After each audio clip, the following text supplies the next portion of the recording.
why I'm not an atheist.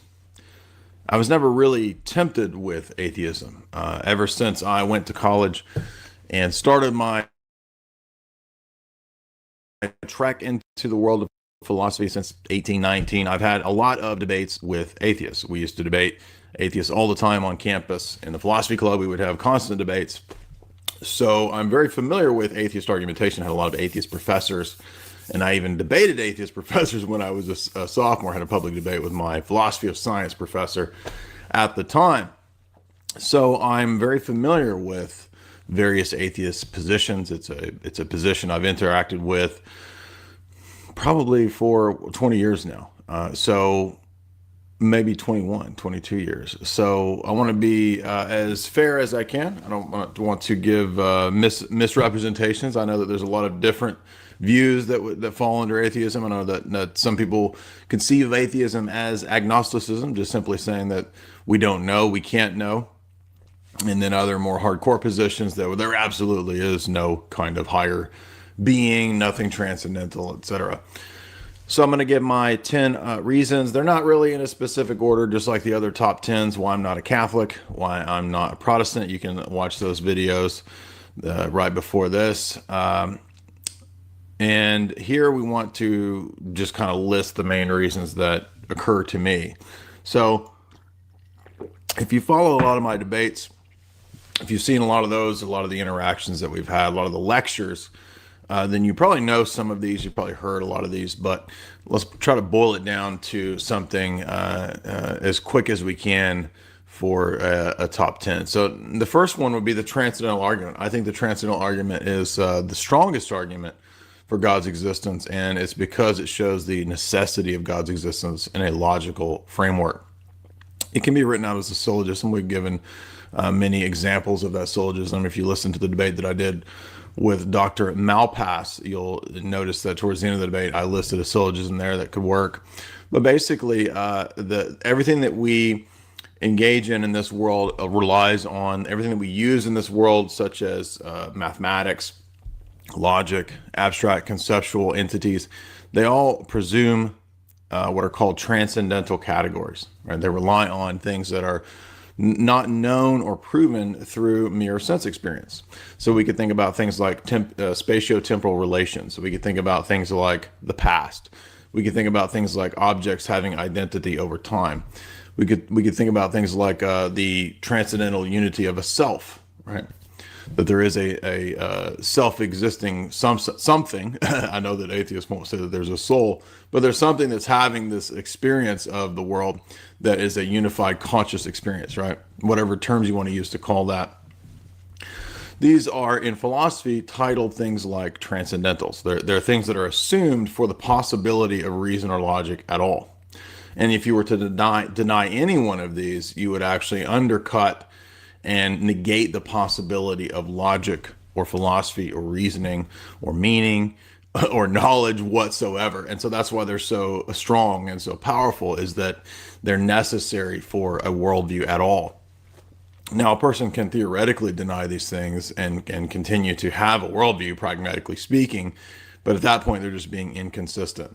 And so when we bundle all of these things together, these transcendental categories that are necessary, again, for cognition, for meaning, for objectivity, et cetera, for consciousness, for knowledge, for ethics, then what we get is a bundle that doesn't stand on its own. How do we justify those things? Do we just say that they are? Well, they actually do need to be grounded. They need to be made coherent, and they need to be strung together, so to speak, on a you could think of it like a golden string of pearls that strings together all these transcendental things, and that is the mind of God Himself. The mind of God is the basis, the ground for these things. And although it may sound kind of counterintuitive, it is, you can logically show this. Now, we've done this in many, many talks. I'll put some of those talks down below for a longer presentation. But essentially, any worldview that doesn't have that as its grounding, any worldview that tries to do materialism as its basic metaphysical or physicalist assumption, ends up in relativism. It ends up in self-contradiction at a very fundamental level. So I would say that that the transcendental argument itself is this the first reason that I would believe in God's existence, because it shows that reasoning itself presupposes the Christian God. The second reason that I would not be an atheist is that we utilize all these things like meaning, like logic, like math, and we think about those abstract conceptual things, but there's also other things like love, like beauty, aesthetics, things that relate to the world like telos or causality. Those things in themselves can't be empirically demonstrated. They're actually assumed. And so they're kind of like the transcendental categories that I mentioned before, things like causality and telos would be. And I would argue that you could even include perhaps aesthetics in that category, right?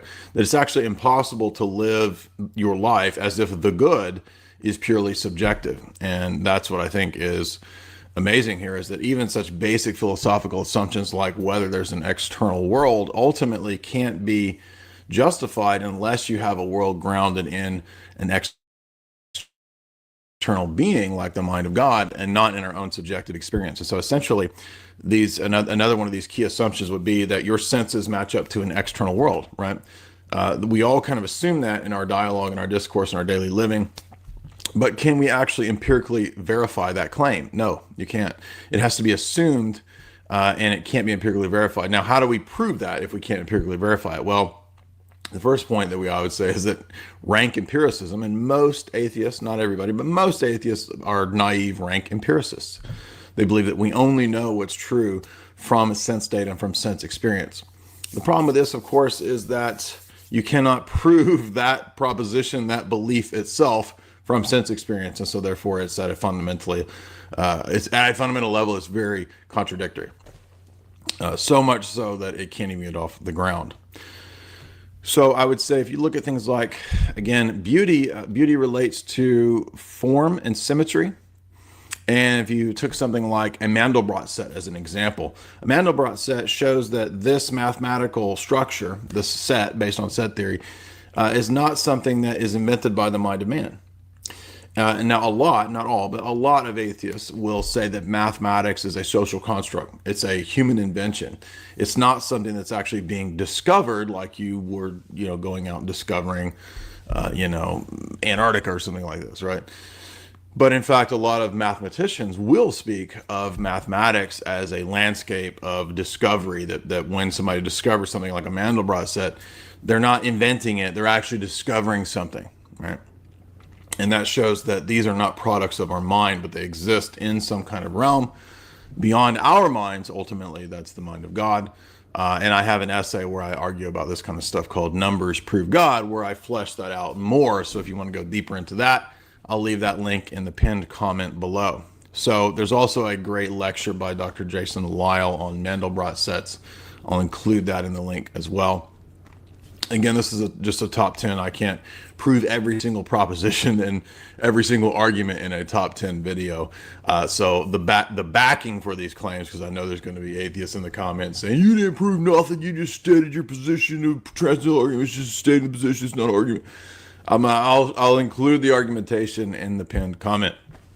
The next argument I would say is that nihilism is the end result of atheism. Now, not every atheist might want to go in this direction, but I think if you read Father Seraphim Rose's great philosophical presuppositional critique of revolutionary thought and atheism is just one of the flavors of revolutionary thought.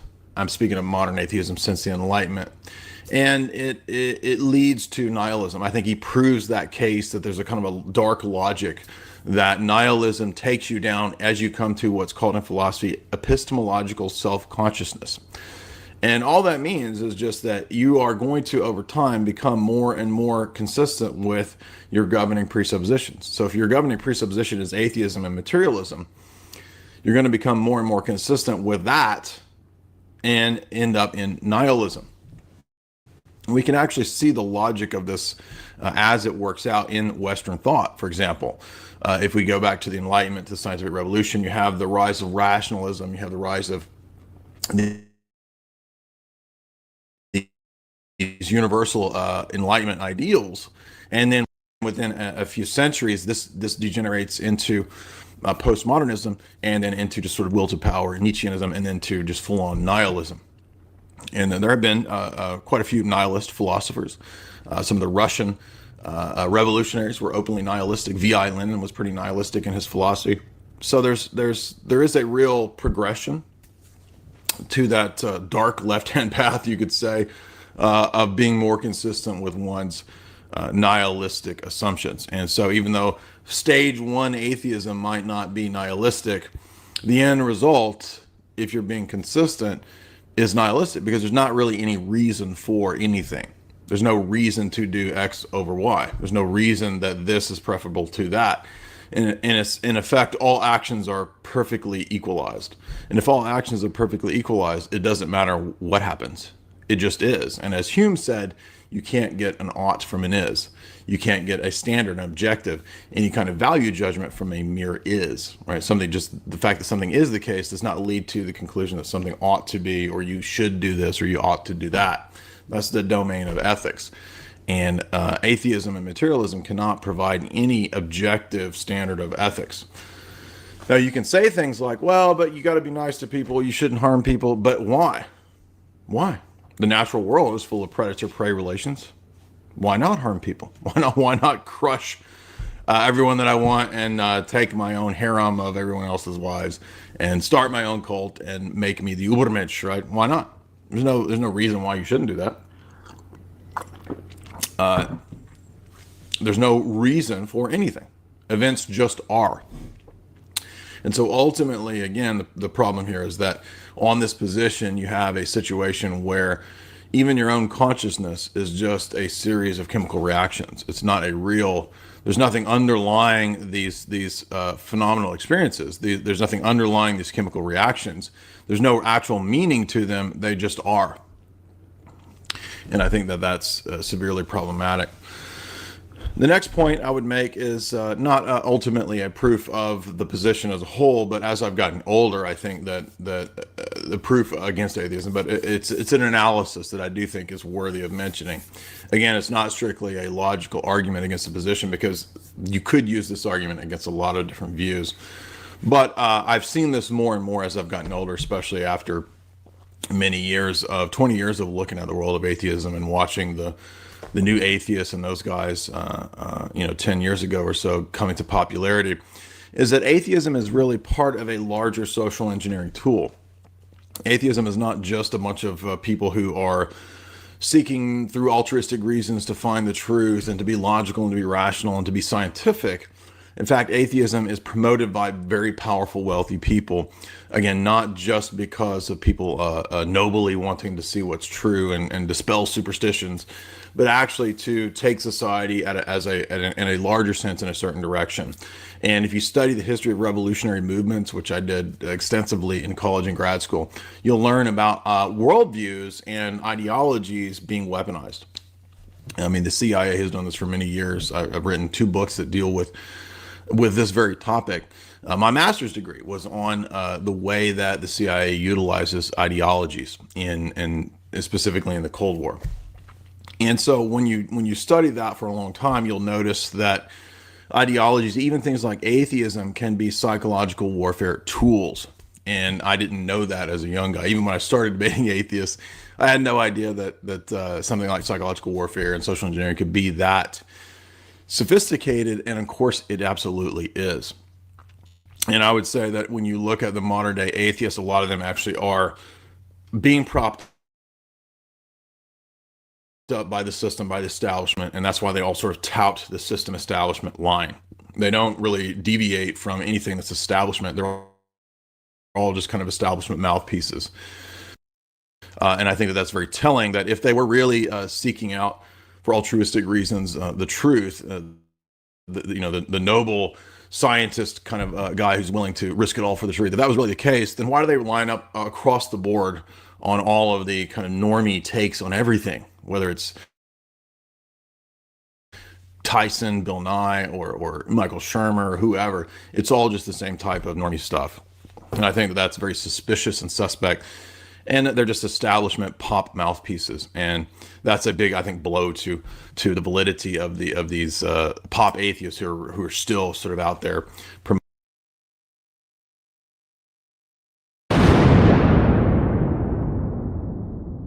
Godless Kafir. What's up, Godless Kafir?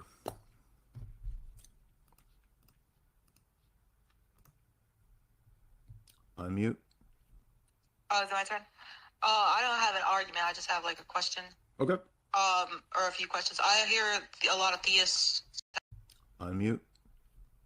Oh, is it my turn? I don't have an argument. I just have like a question. Oh, is it my turn? I don't have an argument. I just have like a question. Okay. Oh, is it my turn? I don't have an argument. I just have like a question. Okay. Or a few questions. I hear a lot of theists, to get out of problems, they like say that God doesn't actually have a mind. Is that your position, or do you think God has a mind and beliefs? No, we believe in the divine mind. Sure. Okay, so I'm an epistemological nihilist. I don't think like anybody can have justified true beliefs. So, including God, like how would God justify his axioms? God doesn't have to justify anything because he is the self-referencing authority within the system. So doesn't even make sense. If God exists, if Christianity is true, that would be like a nonsense question. Well, I mean, so he doesn't have justification for it. I take knowledge to be justified true belief. So if he doesn't have the justified true belief, something like the laws of logic are true, then he doesn't know the laws of logic are true. Again, within the system of Christianity, God would not be subject to the laws of the created order because he's the one that put them into place. So God doesn't have to give justified true belief to humans. He is the justification. So you think God created the laws of logic? Correct.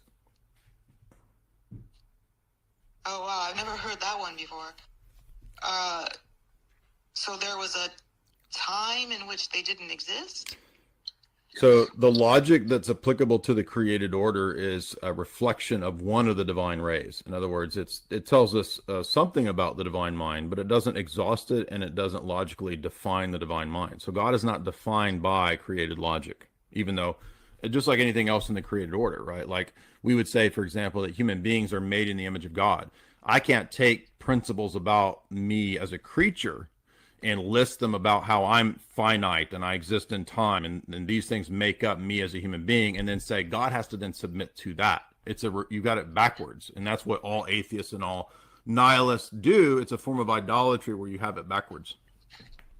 Well, I didn't follow everything you said, but I'm sorry. Are you saying God does not have the justified true belief that the laws of logic are true? So again, what we mean by justified true belief will be determined by the system in question. So you're trying to take something from an atheist paradigm and say God has to submit to that. Well, if God exists, he is the ultimate justifier, the ultimate truth, the ultimate basis for our beliefs. So it would be a nonsense question to say God has to give justified true belief. So he does not have. So the answer is yes, he does not have justified true belief. Well, I would qualify that and say that there's an equivocation. When we say that human beings know something, we mean something like a belief held for the right reasons, i.e. a true justified belief. And then we say God knows. There's something of an analogy, but that what Jay's trying to say is that doesn't mean everything that we say and how we define human knowledge therefore maps onto God, so that he forms belief in are they true and is it justified? Well, not in the same way that we do. Well, what's the common property with the way we do? It's an analogy. So God's analogies have a common property. Right. So the analogy is that there is a likeness. So what's the common property? I'm telling. If you don't stop interrupting, then I'm going to boot you because you're not listening. Calm down, sir. Don't. You're on my channel. I'm not upset. You don't tell me to calm down. So again, our theology is premised on analogical predication, which means that there's a similarity between, for example, the divine mind and a human mind. So the fact that, for example, we have concepts, right? There's a concept in my mind. Before I go to build a house, I have a conception of it. And we would say that that concept bears a similarity to the concepts that God has, for example, before he created. And so the one example of an analogical predication would be the divine ideas. I have ideas, God has ideas, but there's not a one-to-one correspondence between God's ideas and my ideas. And so the argument that you're giving is premised on what's called univocal predication. So if I believed in univocal predication, which some theists have believed in, your objection would be a good argument. But I don't believe in univocal predication, so it's not a good argument. So there is or is not a common property in the justification when we say I just we're gave you justified an with example of a versus common God. property. I said a divine idea is there's an analogy between the two. Again, your argument. Well, I'm sorry, I'm not hearing the common property. I gave you an example of something that shares a similarity. Are you capable of naming the common property? I gave you an example of a divine idea and a human idea. I'm talking about justification. So that's a different question from the first question you asked. Okay, you didn't ask for justification. You asked for what is the analogia, and I gave it to you. Now you're asking for justification. That's a different question. No, I'm asking when you say we're justified versus God is justified, you're saying it's a different kind of justification, right? No, I said that God doesn't have to give justified true belief within our worldview. That's my question. God doesn't have justified true beliefs then. So God is omniscient. He doesn't have beliefs. He doesn't learn new facts, right? Omniscient means he knows all true propositions. Yeah, that doesn't mean that he learns things. That doesn't mean he learns new facts. That doesn't mean he learns new facts, right? It means that he knows. You think that God doesn't have beliefs? All right, this is getting retarded. You're done. Get out of here. Let's move on. So again, if you want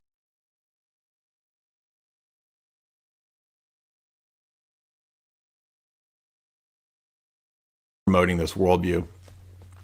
So it's a very naive approach, right? It's a naive approach in terms of understanding the world, as if atheism and the atheist thinkers and writers aren't being supported by the system for the purpose of taking society in a direction. And ultimately, you can watch my Globalism book series to see what direction they want to go in. And after reading 40 plus books and lecturing on them from the top elite of the last century, you can absolutely see that atheism is a tool for social engineering. We just saw this with the H.G. Wells book that we did, God the Invisible King. The next, I would say, is that pragmatically speaking, atheists always want to appeal to pragmatic arguments. So, it doesn't work. Christianity doesn't work. It leads to oppression. It leads to superstition. It's this, that. Do atheist societies actually work? I don't think so. I mean, again, the problem here is that when we use the word work assumes that we have some sort of gradation, some sort of benchmark, some sort of value judgment by which we can determine and assess whether things do or do not work, right? So that's, once again, to say that atheist societies work, that's going to be conditioned on your presuppositions themselves. You're going to read what works based on your presuppositions, right? So, for example, if I think that it's good to depopulate, and I killed off most, Georgia Guidestones, let's say we kill off most of the world, or something like this, down to 500 million. If I believe that is good, then I think that works. If I think that works, I believe it's good, right? So the problem with pragmatism is that it on the one hand assumes a objective standard, while at the same time typically denying objective standards. And that's incoherent. That's a contradiction. That's being illogical. It's a violation of logic. So the point being is that if we want to be pragmatic and we want to say, well, does it work? Well, if you are anti-human, I guess it does work, right? I mean, if you think that it's good to have some sort of entity that enacts mass death or something like this, a communist state, a technocratic state that's going to depopulate on a mass scale, then it does work, right? Now, I know that there could be atheists who say, well, we don't want that. We want, the Charter of Human Rights or something like this. But again, the reason here, the argument I'm making here is that there is no reason to prefer one or the other, right? If you try to say that, well, we should protect the life of XYZ and we should not protect the life of ABC, there's no real objective reason to delineate between why we should or should not, because shoulds and should nots are the domain of ethics. And in this worldview, there's absolutely no coherent basis for objective ethics. Now, I know that there are atheist philosophers who think that they can give a basis for some kind of objective ethics or secular ethics or something like this, but they can't. Because there's no such thing, again, as objective standards. There's no such thing as metaphysics in this position, because most modern atheism, again, maybe you can find a guy here or there, but most modern atheism comes out of the tradition of David Hume, the classic skeptic, the denial of metaphysics and the denial of these sort of absolute, concrete metaphysical principles. And when you do that, you kind of box yourself in, and you're limited in the options of where you can go in terms of things like ethics. And so I would say that atheism actually doesn't work, and it doesn't produce a, quote, healthy society. Because what we conceive of as healthy and what we conceive of as working is actually going to be based on our presuppositions. And if our presuppositions are false or incorrect, then they're going to lead to incorrect conclusions. And so if, for example, we look at, say, radical anarchism as an atheist position, or if we look at radical socialism or communism or dictatorship, fascism, whatever, as perhaps then really all you have is a dialectic at work. There's no reason to prefer or to think that one is better than the other. Now, you might like the individual anarcho position better because maybe it affords you the opportunity to engage in more personal pleasures or something like that. But on what basis does that mean that's actually true, right? So because you prefer or you enjoy more pleasures within a libertarian anarcho system of atheism as opposed to a collectivist system of atheism, it's just completely arbitrary and ad hoc. There's actually not a reason for one or the other. And to say, well, it's just what I want, that's called being arbitrary. That's called being ad hoc. That's not actually giving a reason. That's just being subjective. So once again, it always boils, if you look at the debate with JF, you look at the debate with any of the other atheists I've had, it always boils back down to subjectivism. And even if you bring in things like universally preferred behavior or something like that, that's just as arbitrary. It's just as ad hoc. And it's just as subjective and not able to be grounded in objective principles. Because again, atheism is grounded in a movement against objective metaphysical principles. 99% of the time. The next argument I would say is that ultimately then atheism is anti-human. Now, again, if you're an atheist, there's a tension in a lot of atheism between, on the one hand, wanting to be, we're secular humanists. We believe in the good of man and man rising up and the power of human reason. And at the same time, man is conceived of as this buffoon, this entity that's a kind of cancer on Mother Earth that, most humans, because they don't have, IQ 150 or above, we got to get rid of all of them. And so there's this dialectical tension between humanism, so-called, and on the other hand, anti-humanism, right? And when you get to the root of the humanist movement, you'll see that most of them, they're not humanists. They want most people to die. I mean, look at the history of the depopulation movement. Look at the Rockefeller Foundation. Look at the communist regimes, all the murder, all this stuff. When you try to instantiate these utopian kind of systems, they lead to disaster because this world is not utopian. And it leads to disaster because atheism itself is a false philosophy. It doesn't work. It actually is not pragmatic, although it claims to be pragmatic. So I would say that when you have a system where there's no image of God, where man's not made in the image of God, then all human rights are worthless and meaningless. There's not really any human rights because you're not damaging, you're not being held to an objective standard because all standards are relative. All right.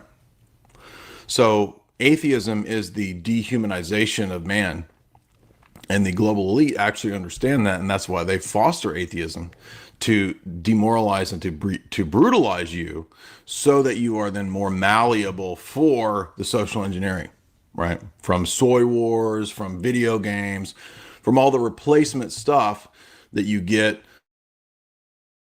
from the system to make you feel like you're a male, to give you synthetic masculinity, sports, all this nonsense, right? Those are all your replacement. When he's talking so bad, but it does say in Acts chapter 17, long about verse 33, that God is tendering faith to all. So, dude, check it out. You can't show him the truth, Joe. He refuses. Why didn't he preach that message to them directly? Why is he only preaching to Christians? And you have to cling to the fact that he says to the Christian, yes, you're also human. Yes, you're also fallen in Adam like everyone else, but you are saved. You are washed. You are sanctified. So he tells them of their existence, of their past, where they used to be, what they used to be, which everyone else is currently, and what they are now. Very simple. From an English teacher, I can help you understand how to read English. It's not that difficult. Wow. It's not that difficult. English is not my first language. I It must not be. So I was born under a wandering star, and we all spoke Pig Latin. So okay. it would Well, be. if you would like to, we can pull up 1 Timothy, because 1 Timothy 2 is Let me read this example. Okay. Let me read this to you in my original language. It's Pig Latin. Orphe, ihe, object say, alway, underway, is hey, eat fay. Right? Are you catching on here? This is how it reads in Pig Latin, and you're right. I could learn a lesson from English from you. Yeah, about the use of the word all. And forget the word all. Okay, so tell me about this word subjects. So you're saying that all will not be subjected to him. No, I didn't say that. Paul's not saying that either. Didn't say that. All are human. So this is what you're doing. I understood that. Let me give you this analogy, and I want you to show us. Go ahead, Tim. Even I understood that, Ace. Mm-hmm. You understood what? So you're the oddball out. So when it says, for he subjects all under his feet, it doesn't mean what it says it means? So you're the oddball. Right. You're on the same page. Is it true that he subjects all under his feet? We told you what it meant. Go ahead, tell me again. I'm dull. I'm a dull fellow. Believers are already subjected. Okay, that's wonderful. The rebellious and those who reject him and don't submit to him will be subjected under his feet, and they will face God and answer. Wonderful. I love it. That's exactly what I'm talking about. Do you think that's salvation? That's not. No, that's you're gonna answer. That's subjection. You will. You're not going to escape. You're not going to run. Mm-hmm. You're going to answer for every little thing you've done. Mm-hmm. If you've resisted and you not submitted. Right. Okay, good. I'm happy. I wanted to see how silly your interpretation is. It's quite silly. Let me show you how. Oh, wait, first, okay, all are human. Let me read it in my and all will be language. saved. Okay, hang on. All right. I'll be. Let me know when I can give my example. I'm a teacher. Boys and girls, here it is in Pig Latin. Orphe, ihe, object say, alway, underway, is hey, eat fay. Yay! Rock on, Jill. Tell us why God's word doesn't mean shit. Well, can I respond now? Go ahead. We just don't really want to hear my actual argument. So is it my turn to respond now? Oh yeah. Okay. All right. So let me walk you through. Let me walk you through this. Okay. I'm going to hold your hand. All right. But I'm going to walk you through this. You are in a room. You are in a group. A room. You are the leader of that room, of that group. And you say to the group that is there, all have a brain. You all have the capacity or the ability, because you are human, to learn. Okay? You all have that ability, and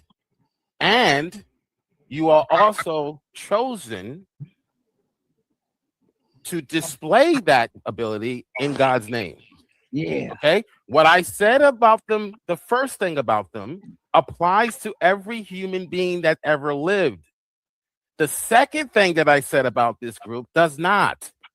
So it doesn't follow, Ace, in any language, in any culture, in any correspondence, that because I say something that is true of the group, that may also be true of in totality, that when I say something else about that specific group, that also has to apply to all of humanity.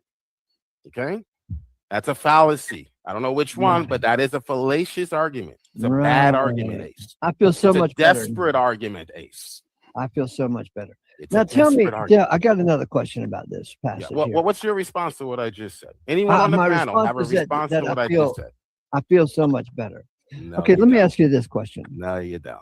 Is being in subjection under his feet a good thing or a bad thing? It's a bad thing. according. It's a bad thing, huh? To be in subjection under his feet. In That's this context, yes, because those who are under subjection here is tantamount to a king, where the defeated army has to now bow and submit to the king after their defeat. okay. Boys and girls in the audience, you just heard it from our English teacher. Being in subject under his feet is a bad thing. Well, let me rephrase. Let me change that. It's not a bad thing, even though it is. It will seem like a bad thing for them, but we know all things work together for those who love God, for the good. So I can't really say ultimately it's a bad thing, but they're bowing and their submission. Yeah, right. You just said it. Now you're trying to get it out of it. Yeah, I realized I made a mistake. You sound like a double-minded jackass. So it all things work together for the good, Ace, for those who love him, not for those who don't. So it is a good thing, and it's also it'll be an experience for those who did not submit to Christ. Be clear. Is it a good thing or is it a bad thing to be subjected under his feet? Even hell is a good thing, Ace. Ultimately, it is a good thing because God created it for a good purpose. Ultimately, so even though we look at these things and we say, "Oh no, that's really bad. That's bad news." Ultimately, all things, and this time Paul means all. Okay, and he tells us he means everything. When Paul says all, he qualifies what he means by all, usually in the very next sentence. That's what I want to show you. You do? You don't have to wonder. Just read the darn text. Paul tells you who the all are in the passages that you rip out of their context. He tells you whether it's everyone who's ever lived or whether. Okay, Jill is absolutely right about this because in the very next sentence, he says that this all is everyone who is outside of the Father, right? For he subjects all under his feet. Now, whenever he may be saying all is subject, it's evident that it's outside of the Father who subjects all to him. That's how qualified this all is. So we may trust the word of God, and he will subject all under his feet. And Lord have mercy, are we having a blast right now? It is more qualitative, representative, boys and girls, in a representative sense. Just so you can see through the blizzard of words here, boys and girls. Jill has just told us that being subjected under his feet could be a good thing, could be a bad thing. We just can't determine. No. It is a good thing. Oh, it's a good thing now. At first, Jill told us it was a bad thing, and now he's telling us it's a good thing. It's a good thing because God is getting the glory. So those who God will condemn, it's a good thing that they are bowing before the Lord. That's a good thing. In submission, that's a very good thing. All right. So can we look at 1 Timothy? Can we look at 1 Timothy? We're stuck here, baby. This is. Oh, you're stuck. Yeah, you're stuck. Yeah, I'm not stuck. You're stuck here. I'm never stuck. That's right, because you are special. I am. Yeah. All right, now. So I don't know from your blizzard of words whether being subjected under his feet is a good thing or a bad thing, because you won't be clear with me. You have said both. You have said both. We heard you. Yes, yeah, because from the perspective of the unbeliever, from their perspective, so I was speaking from their perspective. From their perspective, it's a bad thing. It's terrifying. Oh, it could be a bad thing. Okay, cool. Okay, so from their perspective, but from God's perspective, from our perspective, because we're believers, we know all things work together for the good, even those things that seem to be. In other words, this doesn't mean jack shit. We can't determine if it's a good thing or a bad thing because words have a semantic range, and all doesn't mean all, and being subject doesn't mean subject. Oh, and under his feet doesn't mean feet. And yeah, we just are very, very dependent on Jill to tell us moment by moment what the hell. In other words, you're reverting back to your mantras because you really don't have a counter argument for what I'm not arguing. I'm asking questions. I'm just asking you. And I already answered you. You answered all things work together. You said that it's. Yeah, I know. And you're trying to harp on the fact, even though I self-corrected, you're trying to harp on that because you have nothing, Ace. I self-corrected. I said, all things work together for the good. So from their perspective, Hang on. It's a bad. All right, go ahead, Tim. I said, you just repeat mantras. You haven't really said anything. Is that so? Well, Yeah. We're just circling here. We're I wasting believe- time. we are. Yeah, you're not getting anywhere. Jill isn't. You're not. Okay, let's press on because we got a lot of mud to go through here. Thing, and they will have gnashing of teeth. They will be complaining. They will say this, but from our perspective, we're saying yes, God is getting the glory, so it is a good thing. All right, so everything is not black or white, Ace, especially in the kingdom of God. Okay, there are other realms. Yeah, there are other like realms rainbow and other colors, perspectives. baby. It's not black and white. It's There rainbow. are other perspectives that are not simply as simple as mundane as you want. These things. All right, so here we go, Joe. Okay. Can we get a look? Can we take a look at First Timothy, because this is Hell a huge no, one of your we proof are texts. on 1 Corinthians 15. This is one of your proof texts. Okay, I could do the same with First Corinthians. I could do the same with any of the verses, Ace, that you try to pull out of their context.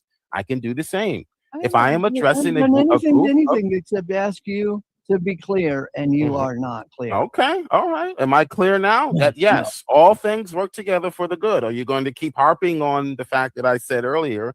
No, but when I was speaking from the perspective of the unbeliever, they're going to be horrified. The Bible says they're going to be gnashing teeth. So I can't say that's good from their perspective. Okay. Jill, may I give your name to this company out here in Utah that's looking for a windbag in order to create a lot of wind? He doesn't even want to talk about First Timothy, guys. He doesn't want to talk about First Corinthians. He wants to mock. He doesn't want to talk about the Bible. Not when there's someone in the room that can actually spar with him. He doesn't want to talk about the Bible anymore. Can we look at First Timothy? That's the first passage you brought up when I came in here, and then you slid over to First Corinthians. Can we look at First Timothy? So the word subject, according to Geo, could be good, it could be bad. So we scroll down just a little bit and we see that the Son of God himself shall be subjected. Now, isn't this something?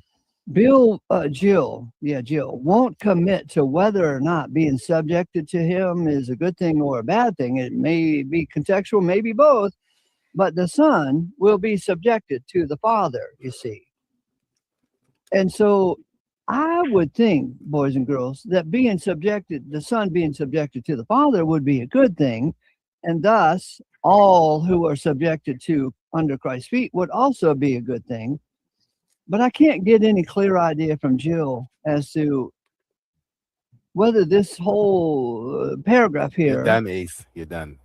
Is a good thing or a bad thing because he is a Mr. Browser boy. Everyone can see what you're doing. Even your fans can see what you're doing right now. I've already self-corrected. You are mine. I already said all things work together for the good.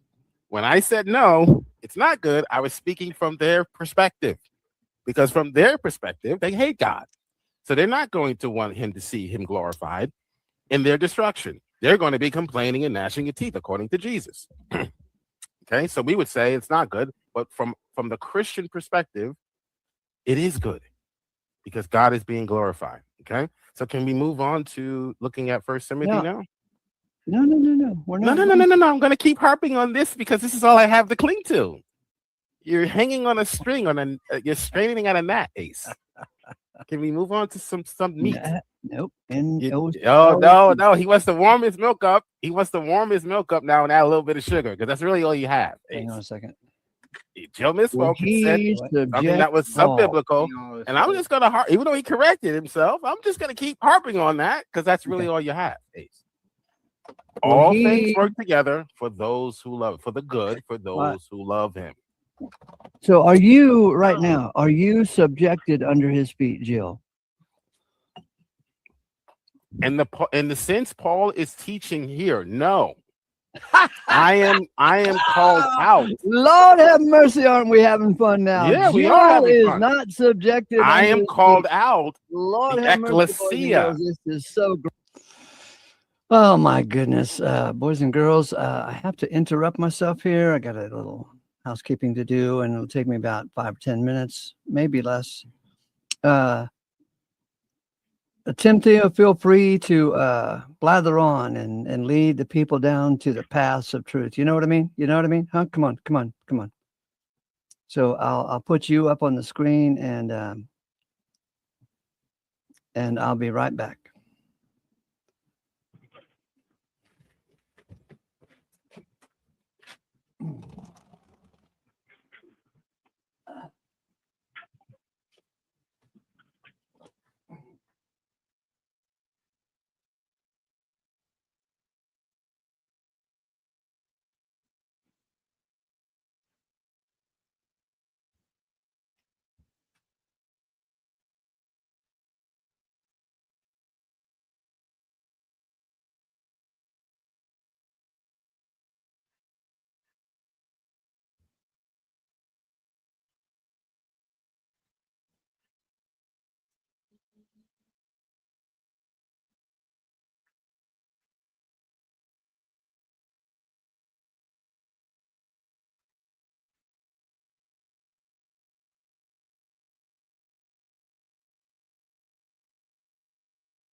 that?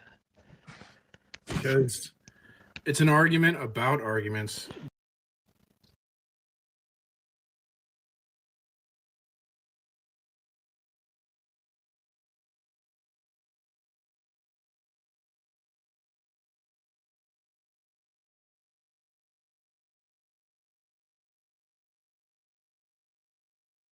What up, Precept Mars? Tag is the greatest argument. Yeah. Why? Yeah. Why do you think that? Because it's an argument about arguments that makes it makes arguments possible.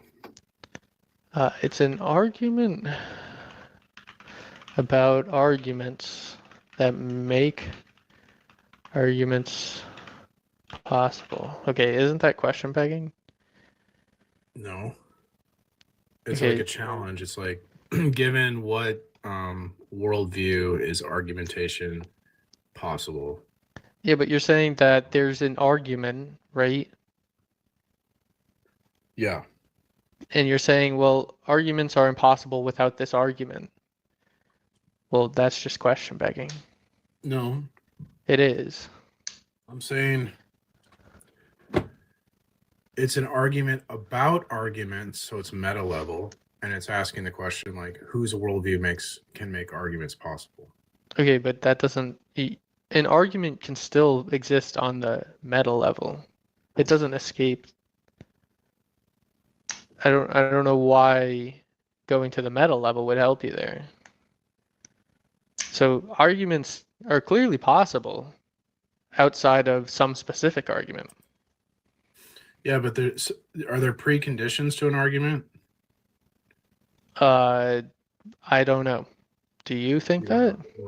Obviously, like, he doesn't know if there are preconditions to an argument, really. Was he joking? I know, it's could you kind of make an argument ridiculous. without logic?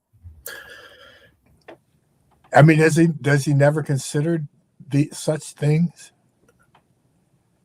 Yeah, right. See, this is where it's difficult to tell whether they're being dishonest or they don't know. But in this case, I think dishonest, right? That's probably what I guess. He sounds like he just wants him to talk, so he has material to work with. But I mean, even when he starts off like with the question begging, if he wants to stay there, what's the problem with question begging? Is something, a route you can take. Jake? Potentially. It depends what you mean by an argument. Not really. Well, what is that? Obviously, like, could you make an argument I tried without to logic? scrap it. So we literally spend, I don't know, 10 or 11 minutes here just talking about like, what do you mean by argument? And it's just such a waste of time. So I don't know. I would skip ahead like 10 minutes at this point, because at this point we literally go, he just tries to get me to tell him what do I mean by argument. I'm like, whatever, dude, you can define argument any way you want, because no matter how you define it, it needs preconditions. So it doesn't matter. And he goes, no, it matters. So we just bicker for like 10 minutes here. It's kind of boring. Okay. I mean, when I talk, what? Did you have anything to drink today? So you want what do I mean when I say argument? No, I don't drink. Well, you're going to ask Google. Yeah. What you mean? Now he's laughing at me. Yeah. So Right. When I say argument, what's wrong with I'm that? not- Why can't I see like I'm Google? He's like, what do you mean by this? I'm like, all right, I'll just Google it. And he's laughing at me. Why? What's wrong with that? I don't get it. Well, that's what they do. Probably is what's wrong with that. Well, Whenever they start losing the argument, they switch to ridicule. Well, to me, he's the whole thing. He's just trying to ridicule. From the jump, he's been trying to ridicule me from 1 minute. Well, yeah, man. So he may have caught on to you, right away and realized he didn't want to actually, argue with you. He wanted to rhetoric. Yeah. Plus, he's restreaming it live without telling you, right? So there's that aspect of it. He's doing it kind of covertly. No, this is his live. This isn't my live. Oh, I thought you said. Look, his background says epistemology metaphysics, right? So he should be willing to talk about this stuff. But. Unbelievable. If that says, I didn't know that was his background. He's asking us there's preconditions to an argument. Okay, great. How could he not know whether there's preconditions for an argument and put that as his title of his stream? Right. That's great. Asking for a fight, I mean a structured case for a conclusion. So at its core, an argument is like a premises or reasons, evidence or claims leading to a conclusion. What you're showing is true. Okay. All right. Is that what you meant when you said it's an argument about arguments that make arguments possible? Oh, sure. Okay. Well, you seem uncertain. I just don't think. I think we're wasting time talking about like what a word, the definition of a word. I think it's just a waste of time. I just don't understand how you like ever argue with people and then when they say a word that you don't understand. It's like, why would you ask, what do you mean by argument? It's not really an ambiguous thing. You know what I mean? It's like, well, I mean, just to an atheist, you say it's typically two premises and a conclusion, although it can have more premises. Yeah, but it's just a weird thing to ask, I think. Danny Philtalk does it too when he's struggling. He'll be like, "What's an argument? Yeah. You don't even know what an argument is." So he's just buying time and trying to make you look ignorant. Like the term that they're using is like, you know, they can't define it for you. Like, I don't know why you think that this is normal. But, I mean, that's fine. Like, if you just mean an argument that states, you know, that there's premises and a conclusion in some sort of inference rule. A set of non-arbitrary reasons that necessarily leads to a conclusion. A set of arbitrary reasons? Non-arbitrary. Oh, non-arbitrary reasons that lead to a conclusion. That's fine. I mean, but yeah, I understand the term to be used that way, but the fact that you couldn't tell me that is really frustrating. So, because it seems like you want to. It's just he's trying to. It's like, oh, you don't know this one thing. Force shame. It's like he's trying to shame me, right? It's just all about shame. Yeah. Bully me. You don't really care about truth. You just want to shame and bully people. I get that. I'm not trying to bully you. I'm asking for like some sort of actual way to continue the conversation. Well, this is passive aggressive. But see, P-Mars, these guys work on dialectics, right? That's how they arrive at what they call truth. It's through dialectics, logical frameworks, logical agreements. So what you're doing is you're trying to get him to agree to a term and definition. Say, can we agree on that and move forward? And he's playing around with that, right? Yeah. But ultimately, that's what you're doing. You're yielding to him, saying, "Okay, well, let's work this out dialectically and agree on this and move forward." I'm trying to say, like, you can use whatever definition you want. Yeah. It doesn't matter, and he won't budge. Yeah. That's a bullying. Okay, so now we know what an argument means. Okay, cool. So you can laugh, but that's what you're doing. This is not philosophy. This is bullying. So go ahead. So now we know an argument is. Okay. What now? Okay. The virtue signaling. It's not virtue signaling. I'm not care. I'm just pointing out what you're doing. This isn't philosophy. This is kind of bullshit. I promise you, whenever people have philosophical conversations, they do aim to define the terms that they're using. No, totally. I agree. You agree, so it is still philosophical.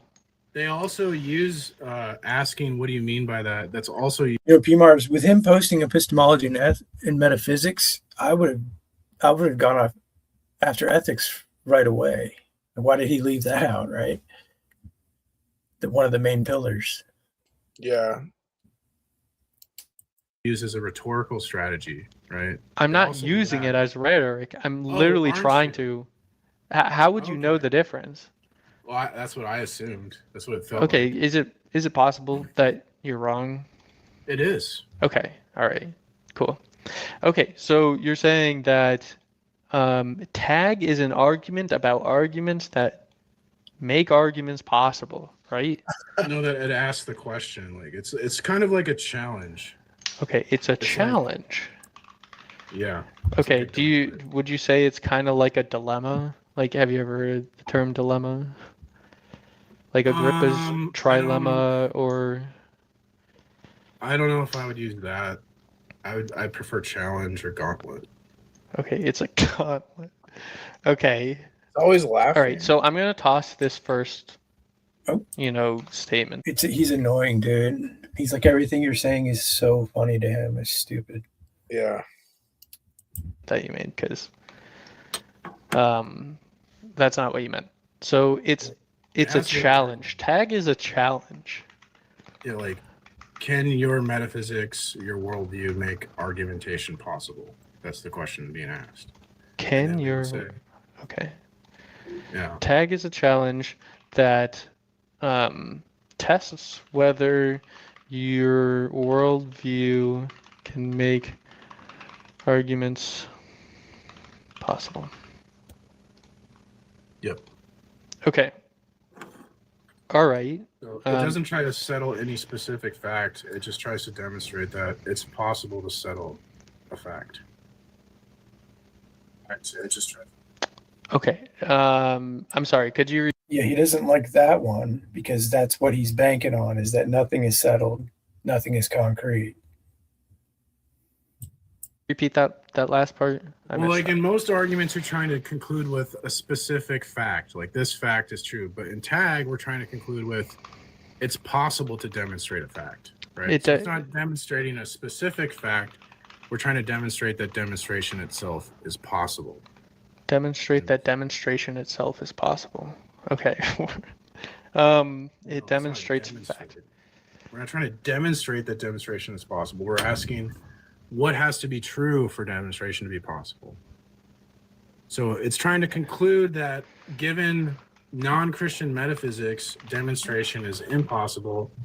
Given Christian metaphysics, demonstration is possible. Therefore, Christian metaphysics are necessary for demonstration. What makes demonstrations possible? Okay, and you said tag demonstrates a fact? No, it doesn't demonstrate a specific fact. It just shows that demonstration is possible given certain. It asks, okay, just to be clear, it asks what demonstrations are possible, right? No. Demonstration universally. Yeah, dude, this is something else. This guy has a call-in show. Yeah. I mean, he's dumb as a doornail.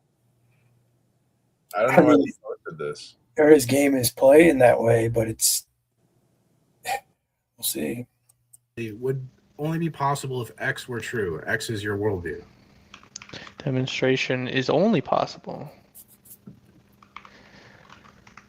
Is only possible if X is true. Like, does he not?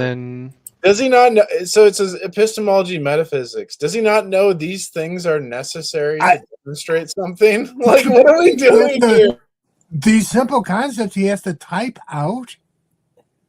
He's running a thing called epistemology and metaphysics. It's insanity. Yeah, I think he's trying to play some sort of angle here. But why don't you ask him any questions at this point? Like, well, this is kind of. Oh, I try to ask him questions later, and he won't let me. Yeah, that's the interesting thing about you and I. We basically run the same argument. You don't tend to ask many questions. I tend to mostly ask questions. Yeah, I think we could do a job together on some of these guys pretty well. It's a good sort of contrast there. In like 20 minutes, or maybe long. I don't know. I think around the 40-minute mark, I try to ask him questions, and he won't let me ask questions. Well, there you go. That he's having you explain things. He wants to put it in print and laugh, and then when you go to ask him questions, there it is. But I would say do it before the 40-minute mark. But that makes sense to me. when you put it that way. We're saying X is let X be worldview. Probably a sneak Right, question. so we're trying to demonstrate the worldview. Ooh. Yeah. Okay. By running a challenge, can your worldview ground a demonstration? And then Okay. say, only Okay. a And Christian worldview can. and and what does demonstration mean? What does it mean? What is It's a the what same is? thing as How are you argument. using the term Basically, the same thing demonstration? as argument. This Okay, is you're so googling stupid. it. We I just went over understand what that, is an but You argument. want to fucking play these games? The guy is ridiculous. It's just, yeah. I think he's probably, this is his way of avoiding Yeah. the presuppositional argument. So he can save face in front of his whatever followers he might have. we already spent like 10, 12 minutes going over the definition of argument. Demonstration is basically the synonymous with argument. This is so stupid. I was like, well, just fucking Google it. But like the problem I have with you, Mr. P. Mars, is that when you utter a sentence, you mean something, right? Like Yeah. you obviously have something in your head that you mean when you say that. So what do you mean when you say that? I mean, I think And so you're retarded. Go ahead. It's just retarded. Yeah. It's the what do you mean? Like this isn't a complicated word. This isn't like an ambiguous word. Everyone knows, like a 12-year-old knows what demonstration means. Like this Well, he isn't. gave you the opportunity to flip it around when he said the problem I have. So he's making an argument himself about a problem. Yeah. Conclusion isn't just likely or persuasive. It follows necessarily from the premises. Denying it leads to contradiction or absurdity. Okay. An argument could be like good reasons, right? A demonstration is given these premises. This cannot be false. Okay. But okay, so it's necessary. A demonstration is something that necessary follows or necessarily follows. It's an argument where the conclusion follows necessarily, not just probably. Argument where the conclusion We already follows necessarily. talked about what argument means. Okay. Oh my god. So arguments where the conclusion follows necessarily are only possible if your worldview is true. Yes. Okay. There's some more stuff that's smuggled in here, right? Right? What is meant by true here? What is your theory of truth?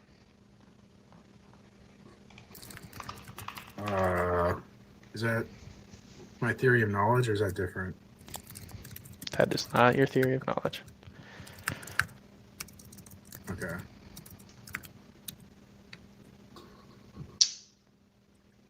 Now, when he says there's things smuggled in there, that would imply that he has a standard in place to claim something is smuggled.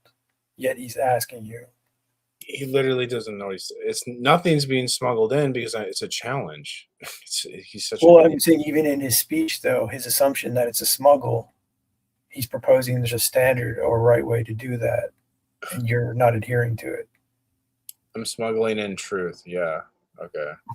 Well, yeah, that's it. What is Whitney talking about, Jay? Oh, there's this. I was over at Jill's today because you know how sometimes I'll get on Jill. I'm like, why are you doing this the long way? Yeah. So I went in and I popped in for like 5 minutes and dismantled this kid. He laid it all out. It was great. The only problem was the audio was a little bit staticky, but he went through metaphysics, epistemology, ethics, and just completely knocked himself out. And I just was like, oh, perfect. And I just left. And it was like 5 minutes. So I'll play it after. You can check it out. It's up there in the comments. The link is there. Cool. It's pretty good, though. Truth is what corresponds to God's revealed reality. Corresponds to God's reality. Yeah. Okay, so you're literally creating like a argument that can only be satisfied if there's a God, right? You do realize that. Oh, you asked me. I'm not. It's a challenge. That has Well, nothing okay, to do but with what he you're wrote down on you're that paper. He asked me my view, and then goes, "You're smuggling in this view." But he's not concluding that from the statements he wrote down. That's Right. what he was going to bring this point up the whole time. Yeah, he's now smuggling that in. The guy who doesn't know anything is like slowly smuggling in these, oh, this is wrong, this is out of place, right? This man is deceptive, and yeah. saying that it's analytically impossible for a not God worldview to succeed at demonstrations, right? Because you're a sorry.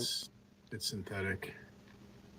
No, I'm just saying by what you mean by this, right? It's impossible for a not God worldview to ever demonstrate anything, right? Because if you're saying all true means is that it corresponds to God reality, you're plugging God into your argument. I'm not forcing that upon you. That's my view. I'm not forcing that on you. It's almost like he's getting it. He's like, it's impossible to do this from a non-God worldview. It's like, yeah, that is the point of the argument. Like, he does seem to be receiving that, but he also seems to be like acting like, oh, that wouldn't be fair. Yeah. Okay, do you have like See what he did? do we have reason? So he asked me my view, right? But the argument isn't saying like you have. The argument is about like a challenge, right? It's a challenge. Like, what view can get us to truth? And then if he asks me my view, then I'm going to say, oh, well, truth is that which corresponds to God's reality, because that's Christian metaphysics. But he's thinking, oh, well, I'm not forcing that into the argument. That's my candidate as part of the argument, and he hasn't provided his candidate. He hasn't. Right. He's assuming the without God candidate or worldview is the standard, and you're smuggling something into that. He's the one actually, yeah. To like accept this as like your truth theory? That's what Tag is trying to argue for. So I'm trying to make an argument for my worldview. My worldview would include that, like a correspondence or a theory of truth, right? And a theory of knowledge and. Yeah, but I understand that that's your worldview, but like when we flush out what Tag's trying to do, you're like pigeonholing like the conclusion into automatically being one by definition. No, I'm not. Yes, you are. When you say corresponds to God's reality, I'm not forcing that on you. That's my view. I'm not forcing that on you. You're welcome to challenge that and offer an alternative, right? Yeah, that's what he doesn't want to do. Right. Okay. So let's just say. So a normal person would do that now because you've been called on it. You're opposing. He's giving you the information you wanted. He's letting you write it out. He spent, 20 minutes with you. He's giving you his view. Now you're supposed to say, oh, I agree or I disagree. But dude doesn't want to do that. This is P1, right? Having a view is. Now we're going to P1. Yeah. Wait, what the hell? This is your argument, right? It's like you can't steel man. It's like you can't think outside the box or steel man your opponent. It's so funny. So all the atheists have this reflex reaction. P1, P1. Yeah, it's so funny. P1.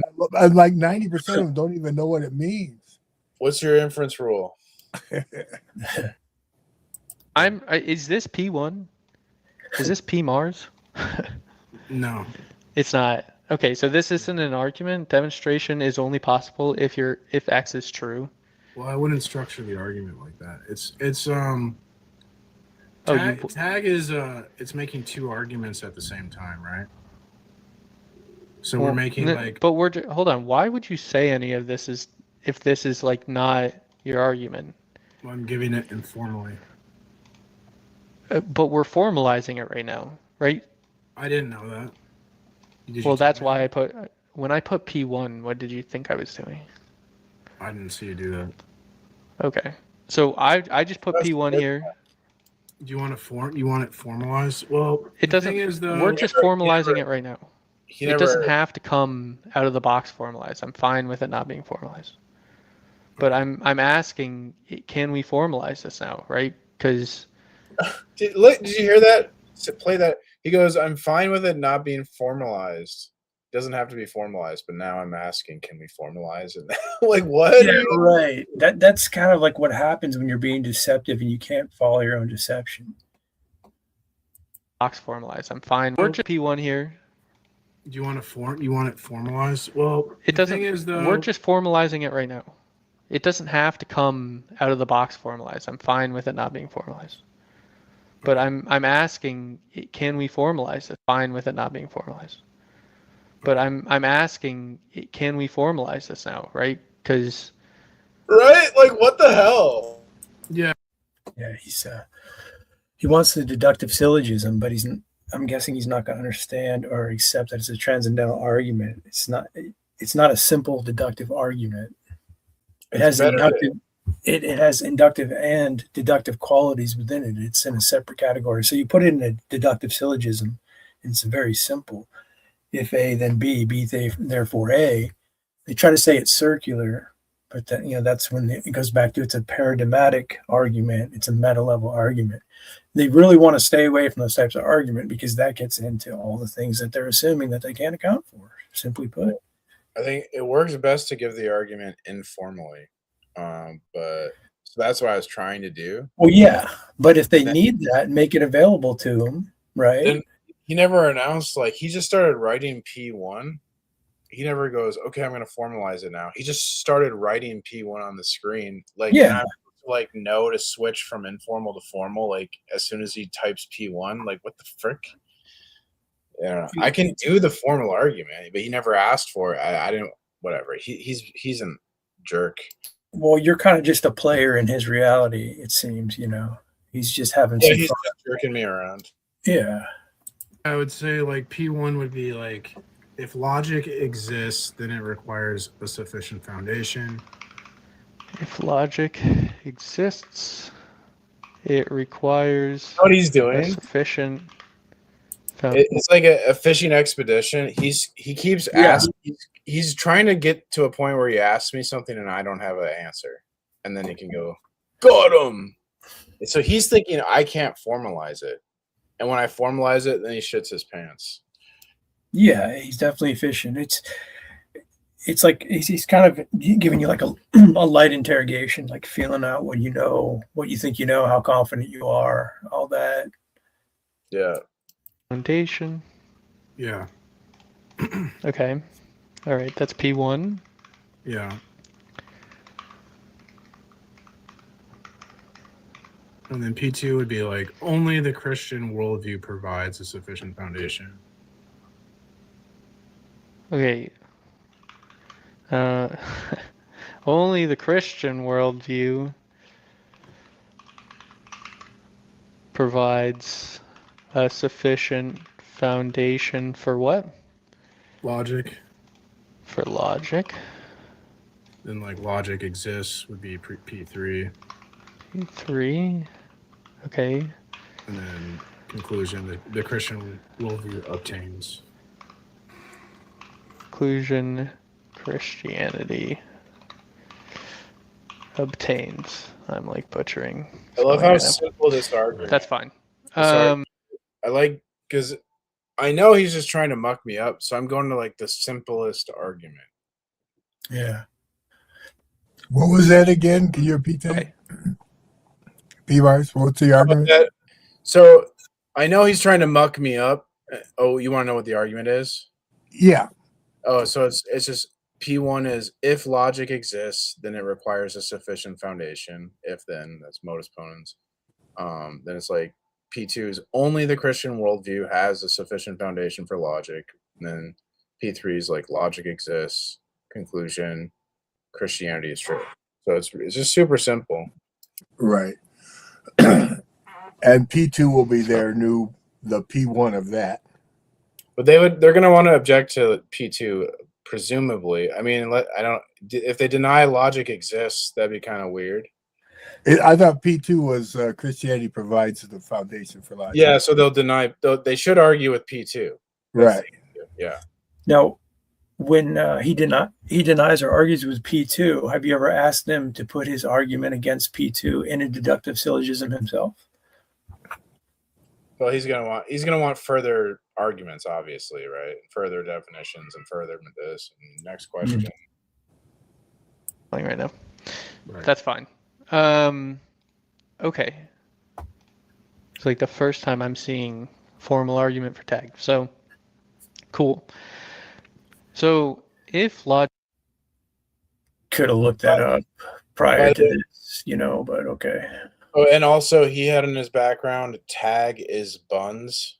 So hasn't even really done enough research to see if one formal argument, but he's decided it's buns. Yeah, so confident, right? Overwhelmingly confident. logic exists, it requires a sufficient foundation. And what is the like sufficiency conditions?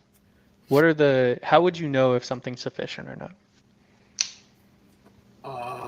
I would think it would be like it would have this attribute. So like it'd have to have the attributes of logic, like universal. Sufficiency. Uncreated. Hold on one sec. See, there's so many questions you can posit in here, though. Like, it has to be universal. You agree that logic is universal, right? And if he's going to hang up there, you can press him on it or just bring it up a minute later. Because if people start to say that logic is universal, they're basically subjectivizing it, right? They're saying they have their own logic, which is going to collapse any relevant or coherent conversation. And a lot of them do this. Insane. What he's saying is like so dumb. Logic has it has to be universal. I'm sorry, what is it? It has to be universal? What is it? The thing you're talking about, dude? Come on. What is going on here? foundation for logic. Foundation has to be universal? Yeah, because logic is universal. Okay. So the foundation has to be universal. Yeah. So you need like a concrete universal. Okay, concrete universal. Is that the only sufficient condition? It's not the only one, no. Is that the only one you want to offer? I mean, I think that. Why do you say it's not the only one?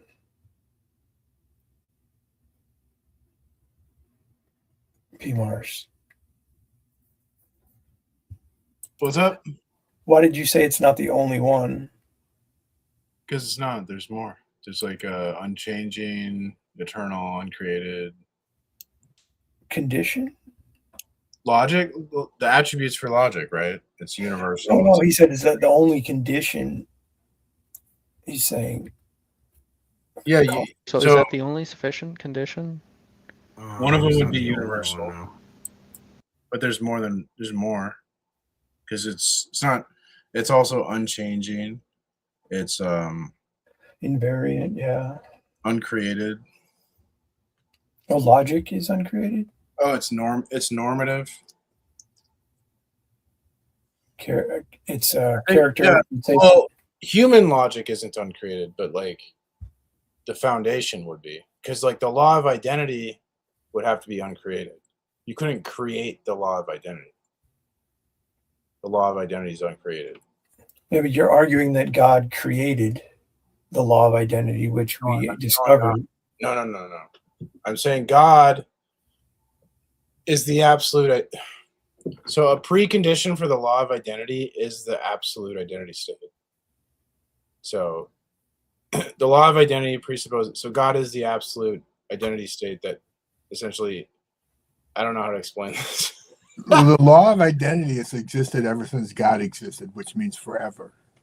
Logic is a reflection of the mind of God. So humans abstract, but God is the concrete representation of what logic is. But there's like human logic, which is an abstraction, and then God is the concrete, like actual logic. Does that make sense? I don't know. Well, they have to match. It's like a map in reality, right? So logic has to map onto something real. God's the thing that logic maps onto. You see what I'm saying? Right. When we use logic, we're abstracting on something real.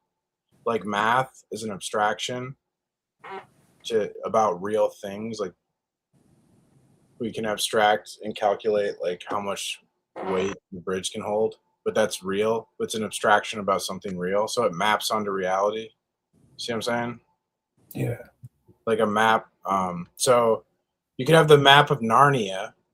That would be floating, detached from reality because it's purely conceptual. Narnia doesn't map onto anything real. But the map of New York is grounded because it maps onto New York. So logic, human logic, maps on to the mind of God. Does that make sense? Yeah. Yeah. And Is that that the we're only one you created want to in offer? God's and that we're created in God's image. Yeah, and we're made in God's image, so our mind has some yeah. parallels with God. He designed us to think logically. He designed us to think like he thinks. Yeah. I mean, I think that alone would be enough to defeat at least atheism. Yeah, there's the problem of universals. Okay. How it's gonna Can account you for just universal. tell me what you mean by universal? And what do you mean, game?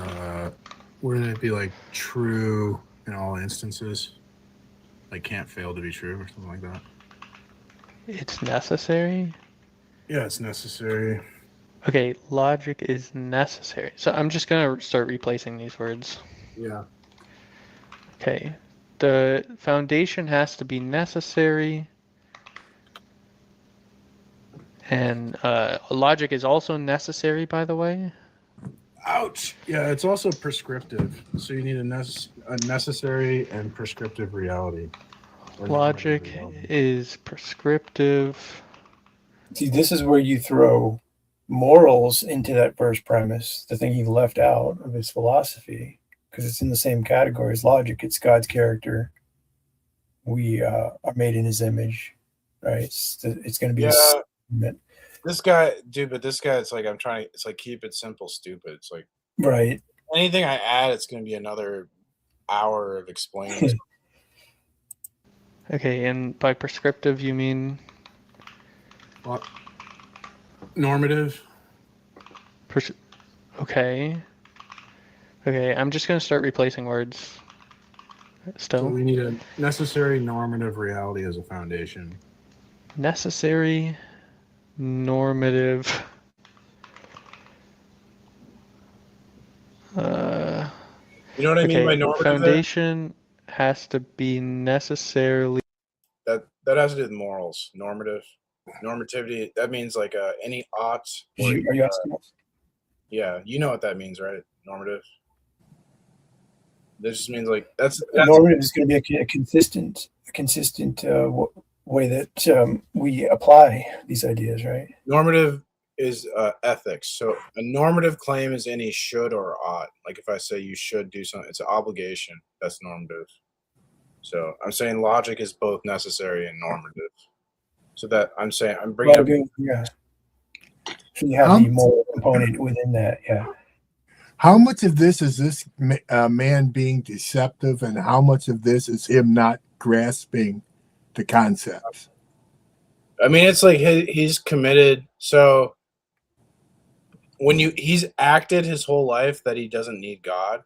So now he has to justify his actions. You see what I'm saying? So this is self-deception. It's so obvious that there's a God. Yeah. The normative. Necessary and normative. Necessary and normative. And by reality or foundation, you just mean reality? Foundation, like structure. Well, I Do you don't. not know it like the ground? You don't know a foundation? I mean, okay, so we could do this game. No. I just want to know what you like. I know you're Googling things, but like, I want to know why you're Googling things. Because I don't Because But understand. why didn't you Google things before you started talking about PMARS? Why didn't you Google the transcendental argument before you posted it was buns? Here's why I'm Googling it, because he won't accept anything I say. So I'm trying to find a better answer for him. He just won't accept anything I say. Yeah, I just don't. I wouldn't be able to not ask questions at this point. It's interesting how you navigate these. I could never. I don't have the temperament for this kind of behavior. I can put up with being treated badly and stuff, but to be this apparently obtuse, it just drives me nuts. Well, the whole time though, I know he has nothing, and I'm kind of like he's like making an idiot out of himself. Really, That's true. Yeah, that's true. But it just would drive me nuts. I do start to lose my cool. To me, I've done pretty good being patient, haven't I? I think I've done pat myself on the back. But Yeah, can you make the half-hour mark? this is obvious. So it's like I know it's obvious to you, but it's clearly not obvious. Like, I know you think it's obvious is what I meant to say. I know you think it's obvious, but I was just born yesterday. At least that's the character I'm playing. Like, but when I press you on it, there's like no further explanation. That's just your imagination. It's just my imagination. Yes. Okay. That's never happened. When he presses me, I've been struggling. So I haven't been foundation struggling at all. I haven't been struggling at all. He just literally made that up. It's a projection. He's struggling to figure out what he's going to do. He's struggling. You're right. Ultimate ground that explains or makes something possible. Ultimate ground. What accounts for its existence? What guarantees its stability? What makes it non-arbitrary and universally binding?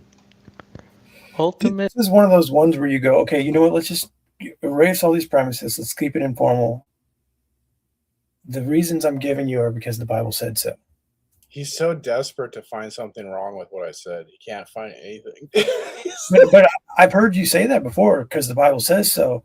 That this is the time to use that, I would say, because you're going, that's my position. Can you argue that? Are you going to argue against it? Ground has to be necessary and normative. Logic is necessary. Logic is normative. The necessary ultimate reality that makes logical laws what they are and ensures they hold everywhere. You just gave me a always. completely different thing now. It's all the same thing, but you're kind of slow. But I guess if anything, it's a little bit of I don't know, touching up on, putting things in syllogisms for you, if anything, I guess. Okay. Yeah, true. Well, I'm trying to help you out. You're a slow boy. Yeah, nice rhetoric. There's Okay, Why are so, you slow as hell? all right. You're saying logic is necessary and normative. How do you know that? That's such a dumb How question. do I know logic is necessary and normative? Yep.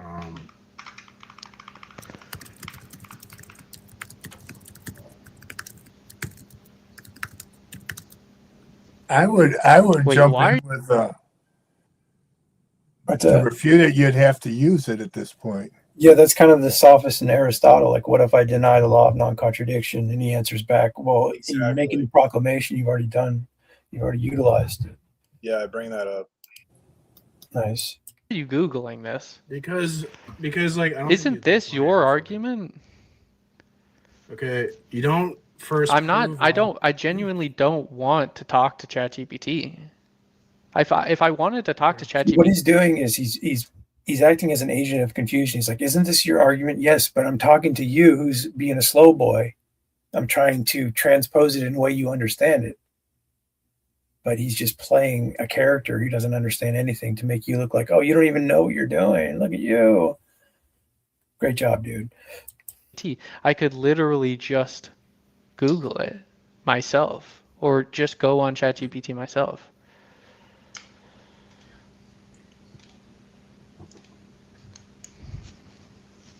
So when you went on ChatGPT yourself, funny guy, or you Googled it yourself, the tag argument, How did you come to the conclusion that tag is buns?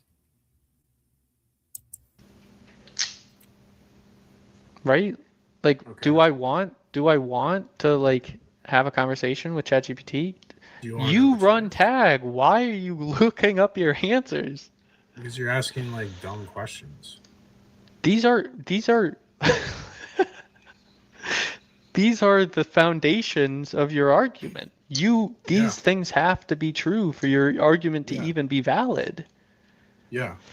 Okay, so why believe logic is necessary and normative?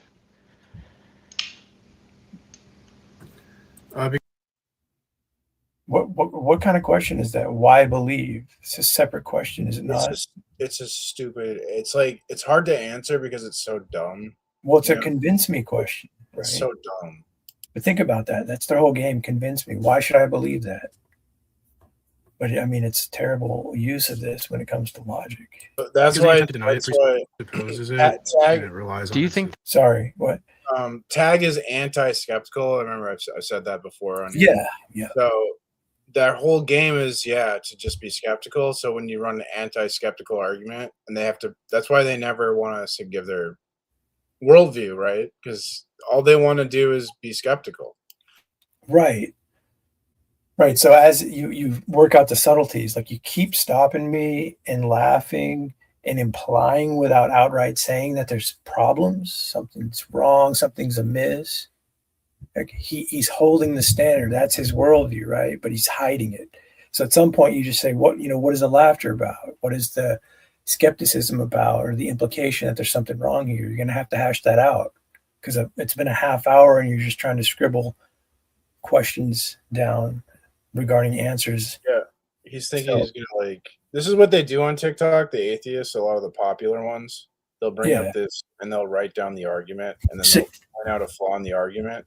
So you can tell them, like, when this happens again, right? Like, okay, I'm going to go through this with you, but at the end of this nonsense you're doing, you're going to have to account for why tag is buns. You're going to have to make an argument. I am challenging your worldview. If you want to continue, you need to at least concede that that's where this is going. But you have to remember, he literally doesn't care what I'm saying. He doesn't care. And all he's writing down is he's trying to look for a gotcha, right? But the problem is my argument is so tight, he doesn't know what to do. And so now this is him like, this is panic mode, really. Well, I know what you're saying there, but even so, I'm kind of pressing on the idea that his gotcha means he has a coherent worldview in place. He might need that pointed out to him. I do. I don't know. I was being really charitable at the beginning here for too long. Yeah. So I do press the antithesis, as Bonson would say, towards the end here. But right. That logic is a proposition. So it doesn't matter. It doesn't matter if it's a proposition. But can logic be true or false? Logic is structure. Can logic be true or false is the question. It doesn't matter. No, that if you're saying there's some sort of presupposition. I'm saying logic is structured relations among various elements under stable rules. Okay, that doesn't answer the question. It doesn't matter if it's a. His question is logic true? I mean, really? Yeah, but I'm saying I'm willing to either way, right? I'm fine with if you want to say logic is a proposition, I'm fine with that. If you want to say logic isn't a proposition, I'm fine with that. It doesn't matter, because either way, it's structured relations between elements under stable rules. Give an account for those things. What are those? Good definition. I hadn't heard that. I just typically refer to it as a consistency tool. Proposition or not, it's irrelevant. The point is that logic is structured relations. Okay. Elements under stable rules. Okay, so yeah, it's like a system, right? You'd have to give some account for the stable rules. So when I say stable rules, that's the stable rules. Logic is structured relations under stable rules. The stable rules, that's the ethics part. So that's moral absolutes. That's where you get a stable rule. unchanging Nice. stability. Yeah. Yeah. Yeah. I agree that it's a system, right? Like it's a system. So I don't know how is a system, why believe that the system's necessary? Because I make an argument from retorsion. What the fuck does retorsion mean? What does anything mean? So this is, I refuse to Google things. What does anything mean? Oh, I need a dictionary. You're saying retorsion. You're arguing from the impossibility of the contrary. That's this. Then now I go into metaphysics, Aristotle, that book. Remember, Sophist. Yeah. an argument from from Aristotle's book, Metaphysics. Yeah, that's fine, but I'm asking you what it means. You're scared. When are you giving me an answer? You're like slipping in stuff now. You're scared. You're going down. This is ending for you. Yes. Okay. In physics. Yeah, that's fine, but I'm asking you what it means. You're scared. When are you giving me an answer? Yes. Okay. In metaphysics, there's some sophist like you that comes up to Aristotle and is like, aha, Aristotle, what if I deny the law of non-contradiction? And Aristotle says, he makes an argument from retorsion where he says, well, when you deny the law of non-contradiction, you have to employ the law of non-contradiction to deny it. So it's the impossibility of the contrary. Right? It's an argument from retorsion. Okay. Oh, that's funny to him, right? Aristotle is just and he laughs. He's a punk. That just means I don't even know what it means with this guy, but he's punk. Do you think he even considered what was said to him? I mean, I don't even think he's capable of thinking it through. I don't know. I'm gonna watch it again. That comes up to Aristotle and is like, aha, Aristotle, what if I deny the law of non-contradiction? And Aristotle says, he makes an argument from retorsion where he says, well, when you deny the law of non-contradiction, you have to employ the law of non-contradiction to deny it. So it's the impossibility of the contrary. Right? It's an argument from retorsion. Okay. I think he's high, is what it is. And he laughs at me. You're a very immature person. It's because you don't care about the truth and you're a sophist bullshitter. I mean, you are. You're exposed. I'm so exposed right now. You just want to bullshit people. You want to sit on TikTok. There's no bullshit. Mentally jerk people around. You intellectually jerk people around. You're an intellectual jerk. Okay. But the truth is, you need intellectual welfare, dude. Okay.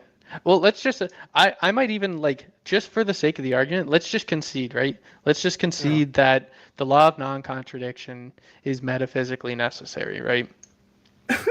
That all... He wants to concede now that Aristotle's it's unbelievable. Involved, yeah. Contradictions it's so sad are false. Grant that. It's like insane. That all contradictions are false. Okay, so now that is, that's like a that's a power move, right? Oh, okay, I'll grant that. Okay, I'll just concede. Oh, for the sake of argument, okay, I'll let you. Okay, I'll let you have that. I'll let you do that. Right. It's pointed out with the sophist. So he says, he'll go ahead and grant that. Yeah, good one. And assumed, how do we get to God? How do we get to him? See, he's still trying to build a secular framework that's pointing us to God. You're saying no, the framework is God. It starts with God. So he wants to reason to God, and I'm saying we reason from God. Oh yeah, he's the foundation he's the Lord of non-contradiction. That's fine. That sounds like he's a sufficient condition. Right? Sure. I don't know these words, but okay. You don't know these words, but you're using them. I didn't use sufficient condition. You said logic requires a sufficient foundation. That was P1. Do you forget? Like, you're forgetting your own argument. So the only reason I kind of No, object to sufficient condition being used here is because I'm thinking he's deceptive at this point, and I'm thinking he's like trying to get me to agree to some word I didn't use to like as a gotcha or something. So I'm like on high alert with this guy at this point. Yeah, Peter was on high alert with him at minute 3. I don't know if sufficient condition if that's the same thing. Like, if that Okay. is the fine, sure. So the difference between like a necessary and sufficient condition is just that it could be true, but it's not the only reason that it's true. Well, that's why it's a challenge. So you're allowed to. I'm presenting a candidate. Like, this is the ground for logic.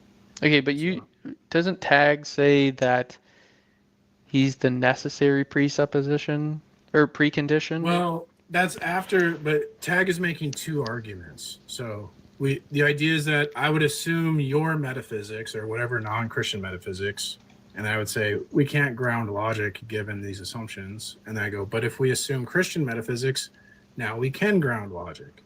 So that's not the but argument. what does my argument have to do with What argument? any of this?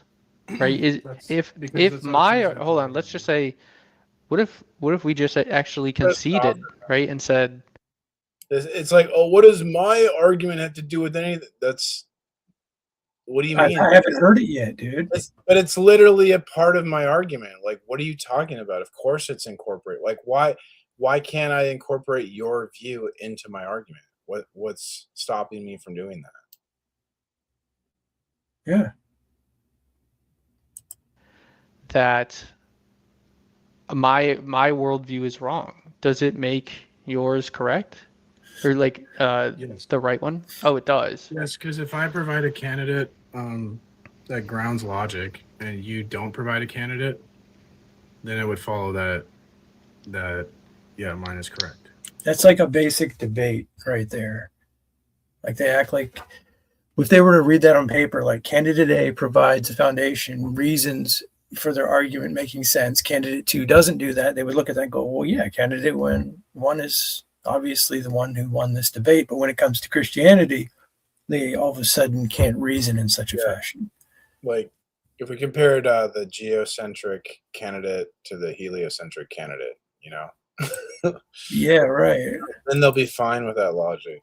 The light before the tunnel, he had a specific word for that.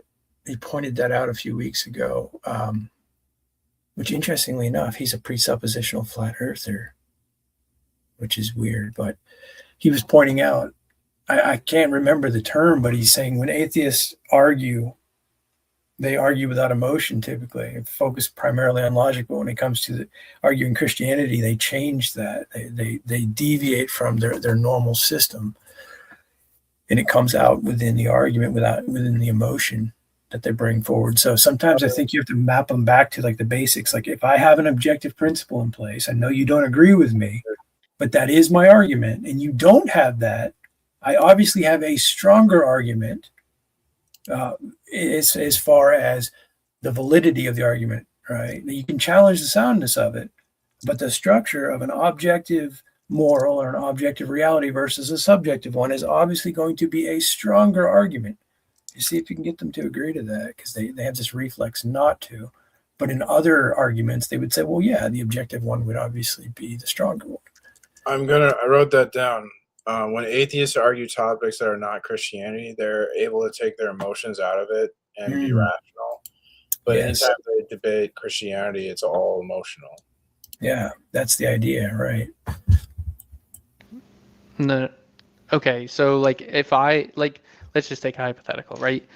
We're in like fucking 1400, and like we're like, I bring back an air conditioner, right? And I turn on the air conditioner, and right, it's making cold air. It blows out, cold air. Everybody's fucking going wild, right? And I'm like, how do you guys think this works? And they start like offering like some ideas, right? They say like that there's little gnomes in there that actually have like they're blowing out cold air or something like that. Like just absolutely dumb fuck shit.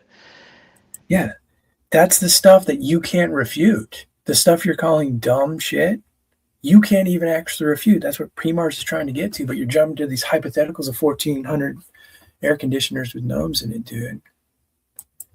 And so nobody else offers a candidate response, right? Does that mean they're correct?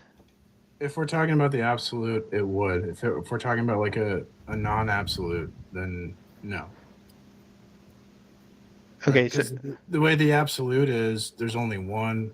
So if we're talking about what's ultimate, it's necessary, and there's only one. So if I provide a candidate and there's no counter, that would demonstrate. but how do you know? It's good. You're bringing him to the meta, right, where he doesn't want to be. How do you know that you have the candidate response that's like the one? Impossibility to the contrary. There's no. I that's why it's an open challenge. Like, no one is providing an alternative candidate. Yep. Okay, but you do realize in that scenario that doesn't make you correct, right? You could still be wrong. No, it does. Yeah, this is good. The way you're handling that, because he's trying to like get the minimal win here. He's like, well, I can't really win, but that doesn't mean you're right. But he's still assuming there's right, there's wrong, and correct. So he's failing here. So Yeah.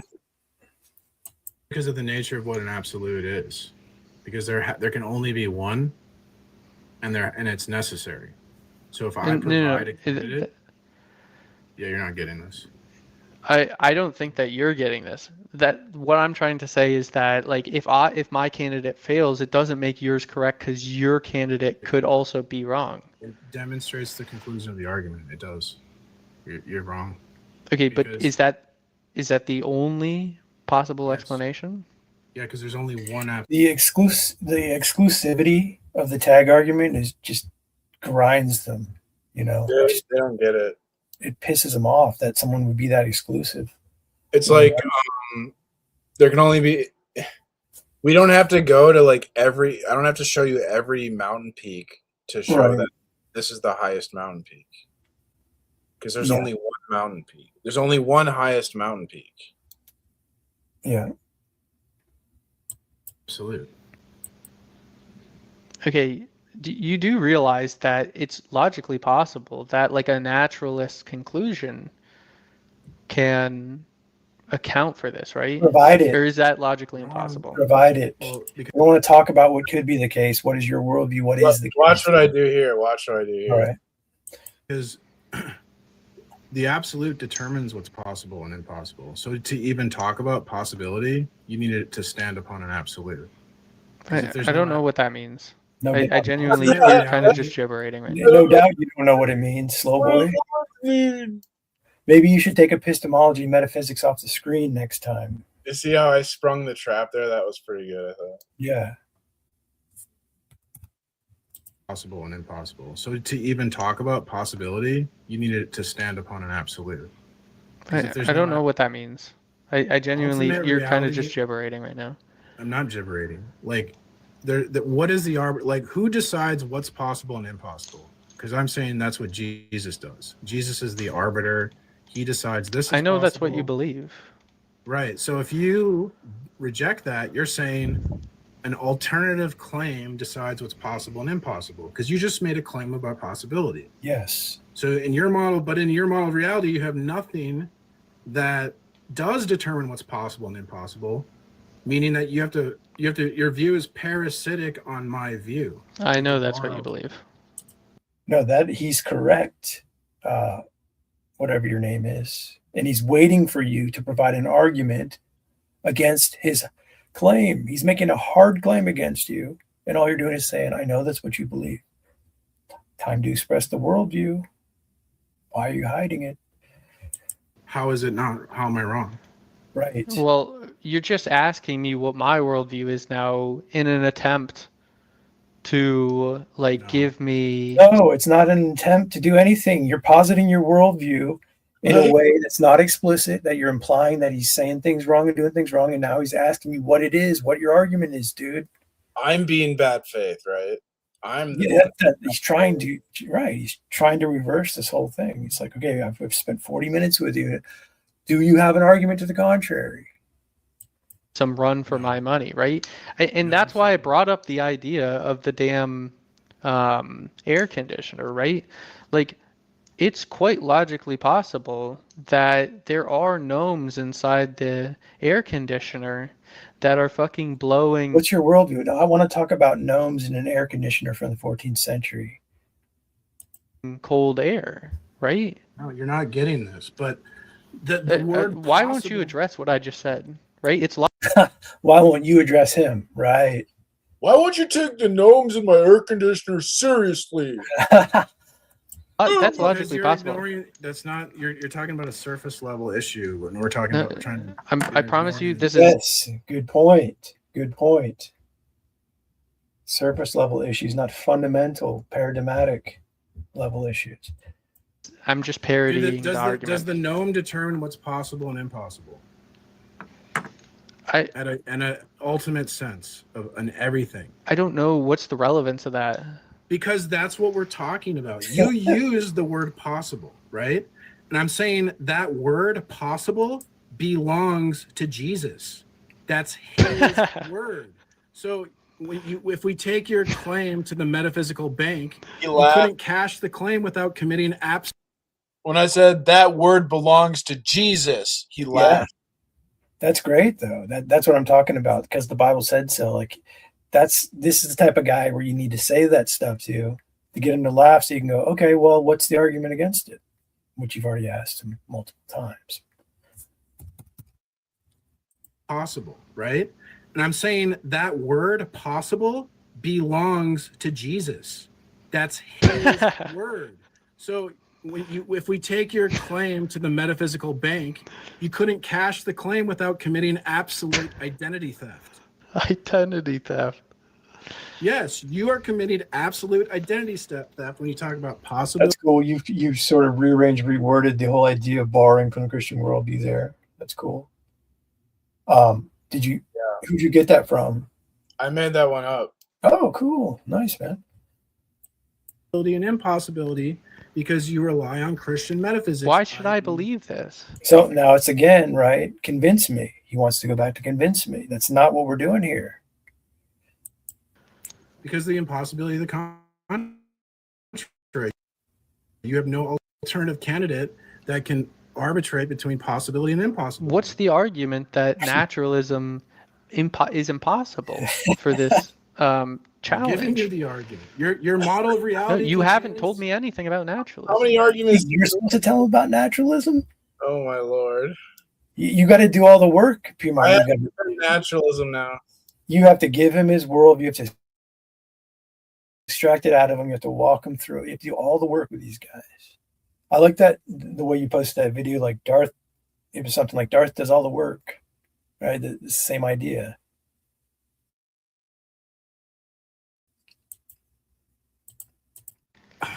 I've told you, you're using words possible. What in your model of reality would determine what's possible? Why are you shifting the burden? Why are you shifting the burden? I've told you why I think it's possible. Why do you think it's possible? Why are you shifting the burden?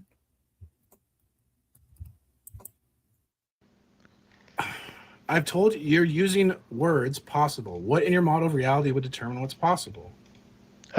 Why are you shifting the burden to me? You use the word possible. You use the word. How is that my burden? You can just get that word for free? Good point. Good point. Yeah, I can get it for free. Oh, okay. I just went to the store and they were handing it out for free. No, you don't let him get away with the joke, the terrible joke. This is the problem, is you're just taking God for granted. You can't think outside the box. I know. You can't think outside the box. Pre-sub Mars. Okay, so why is it impossible, right? This is... Oh. So he just worked away from explaining the possibility after using the word possible, and now he's back to questioning you. And how many questions of his did I answer? I know. For like 40 minutes, and I asked one question. You can't answer it. So this is like Peter. I'm surprised you've hung in here for all this, because I mean, this is total bad faith. That's what you were saying. Yeah, I kind of blinked out a little bit because, yeah, this guy is just annoying. It's kind of coming to a head now where I'm kind of like, yeah, you've had enough of this. Yeah, I'll pay attention. I'm just doing an internal critique on your view. I'm asking you, why is it the case that naturalism cannot account for these universal metaphysical laws, right? That's his burden, dude. Come on. What the hell?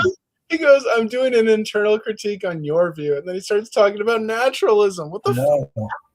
I know that's wild. Law of non-contradiction or something. Why is that impossible? You can't get to a universal through an empiricism or rationalism. What does that even mean? It means the universals that you're assuming, logic, reason, coherent conversations, you can't get to through empirical means, dude. You can't observe a universal, right? And you can't rationally deduce a universal. I don't know how that answers my question at all. So you'd have no epistemic access to universals. So humans are fallible. Humans are finite. My mind isn't universal. Why believe that? My mind is not your mind. My mind is not universal. I never, brother, why should I believe what you just said, that we can't have epistemic access to these universals? Because like, wait, he's asking you why. If you're going to ask him why you should believe it, that's not the question that's needed. You need to present to the contrary of P-Mark's claim. I answered the question like 3 times. I answered this question. He's trying to flip it around. Like, why do I need to give you? He's pretending like, so now his strategy is he's pretending like I'm not answering when I'm answering, because I answered that question. I said, you have no epistemic access. He goes, why? He goes, there's no empirical, there's no rational, right? Yeah. I'm wondering if he also doesn't understand some of this, because you're getting a little heavier on the language, but I don't know. Brother, why should I believe what you just said, that we can't have epistemic access to these universals? If you have epistemic justification or access, or the ability to assert how you know these things, that's on you. That's not when you ask PMARS. It's like a famous problem, the problem of universal. Right. Right. And he's like, why do I have to know this? Tell me this. Wow. Because like, do you deny that? Do you think humans are infallible? No, you're just saying that it's. Oh, he almost answered the question, but he stopped himself. Deny that? Do you think humans are infallible? No, you're just saying that it's impossible because we're fallible. I'm asking you. No shit. Why I believe that? Well, because no shit. Yeah, thank you. That's the whole problem. Oh my god. Got to get it out some way. Universal is like, say this can't fail to be true, but humans fail. So how do you get this can't fail to be true? How do you get to can't fail to be true from humans who fail? Do you see, like, that's can't impossible. Fail to be true? Human systems are fallible. Am I write wrong? it down. You just are human. No, is there infallible human? I'm fine with saying that. Okay, so but why do we need infallibility to have access to these universals? Because you couldn't even talk about fallibility in an intelligible sense without an infallible standard. Well, you're just repeating. That's just begging the question. It's not. No, it's not, dude. Listen. You couldn't even talk about fallibility in an intelligible sense without an infallible standard. Well, you're just repeating. That's just begging the question. It's not begging the question. It is. You're just repeating. No, it's not. The first reason that you provided. Literally, I'm pointing out tension in your model, and you call it begging. I haven't presented. Yes, dialectical tensions. They're ever present in the unbeliever's worldview. I'm thinking when you come across a guy like this again, who's not answering any questions 40 minutes in. Well, first of all, maybe asking a few more questions up front and making a note of it, because this guy's going in circles, right? You can point back. Well, earlier you answered this way. Here we are 15 minutes later, and you don't even know what the answer is. Well, that's what he's trying to do that to you, but he's not very effective. Yeah, because like he should be destroying me because he's been interrogating me the whole time. I haven't been allowed to ask one question. So how, I'm at a huge disadvantage, but I'm making him look stupid still. Which is good for you, in fact. A model. Dude. You don't need to present a model, right? Okay, because so what are you pointing out tension in? You want to say that I'm fallible, but you have no infallible standard from which to even say you're fallible. That's tension. Okay, I don't know what you accuse me of begging the question because you don't know what to say. I'm asking. No, I'm not stun locked. I'm asking you. Gap. This is rhetorically embarrassing for you. Yeah. Is this how presupposition works? Dude, I am literally embarrassed for you. Yes, I'm embarrassed for you. Yes, I know that you're embarrassed right now. So,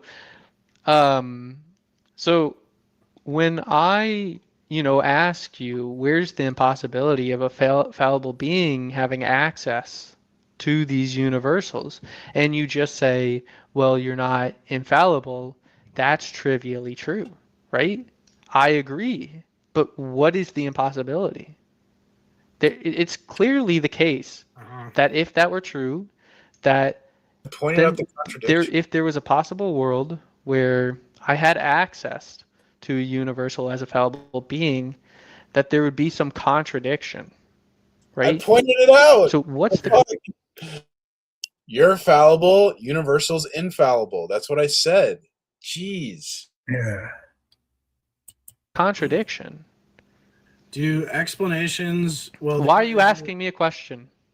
Because you're so dumb. You're really slow. I mean, I think. I don't know why you're.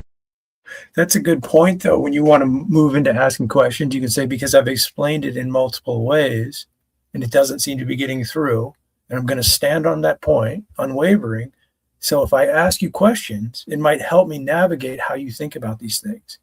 That's a way to sort of get into the worldview in a reasonable manner. That's what I was thinking, yeah. No, there's no I need to cross-examine you to explain. I asked you a question. I don't know why you believe that answering with another question is actually going to get you to run away. I mean, there's no running. You're totally running. I'm going to use the Socratic method.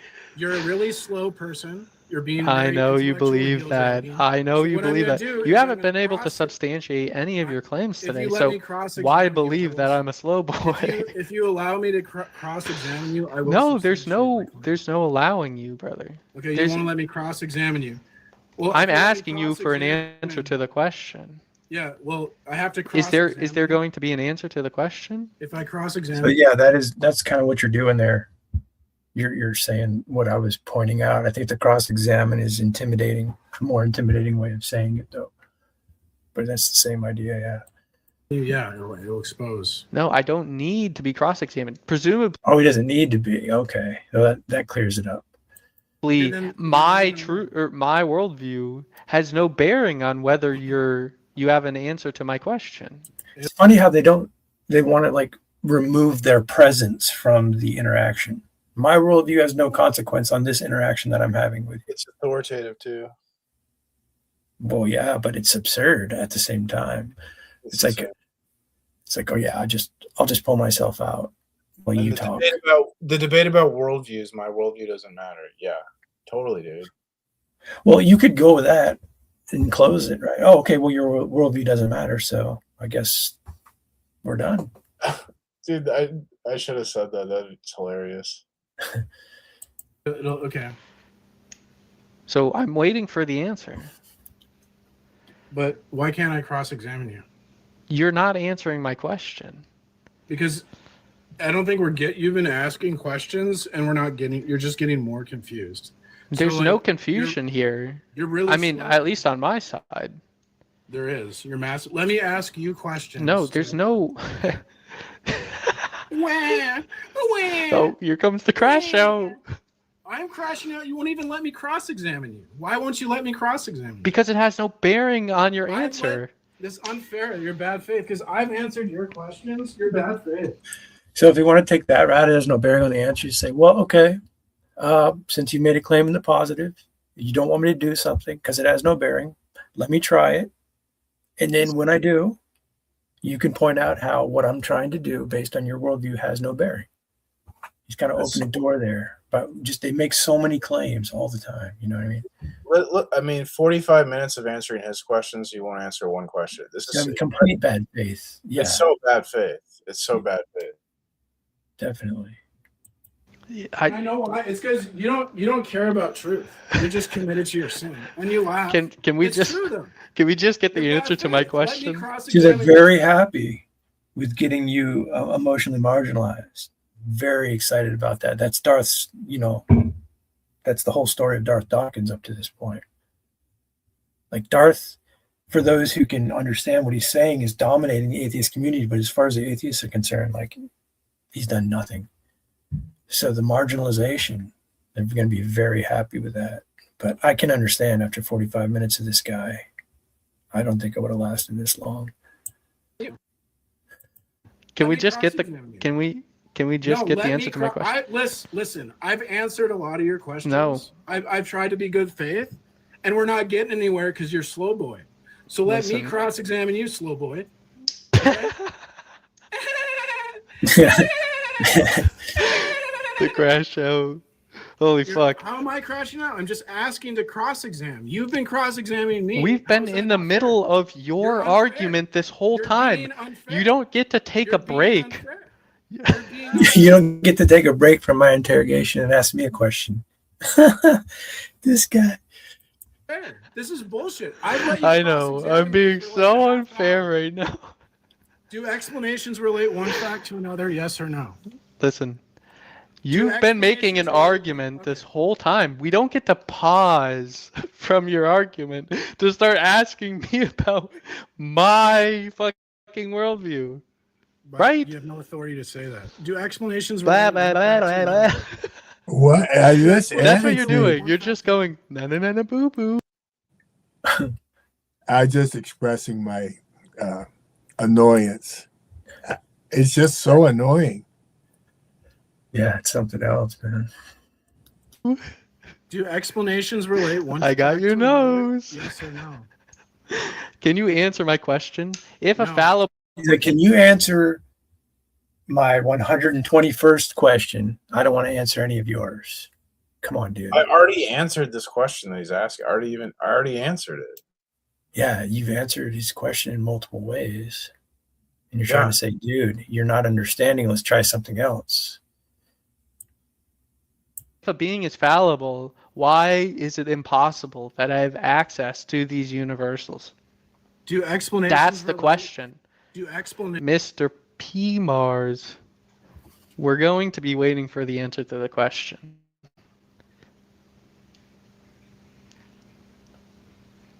And until we get the answer to my question, you're not going to be able to say anything about my worldview. You're a coward.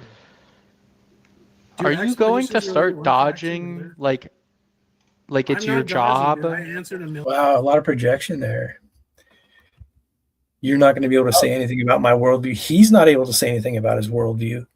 It's crazy. Yeah, I'm dodging. Insane. Yeah, then the dodge is what he's doing. So there's a lot of interesting. That's what happens. That's the way I see these conversations. The more I watch Darth, the more I realize I'm analyzing atheist scramble and resorting to logical fallacies and playing games. Like I go from listening to a conversation that's making sense and moving somewhere into, okay, now I have to change my frame of mind into or adjust it into analyzing deceptive techniques and logical fallacies.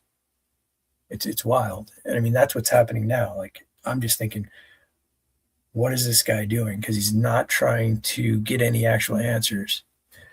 Until we get the answer to my question, you're not going to be able to say anything about my worldview. You're a coward. Are you going to start dodging like Like it's I'm your not dodging, job? man. You're gonna start dodging, he says.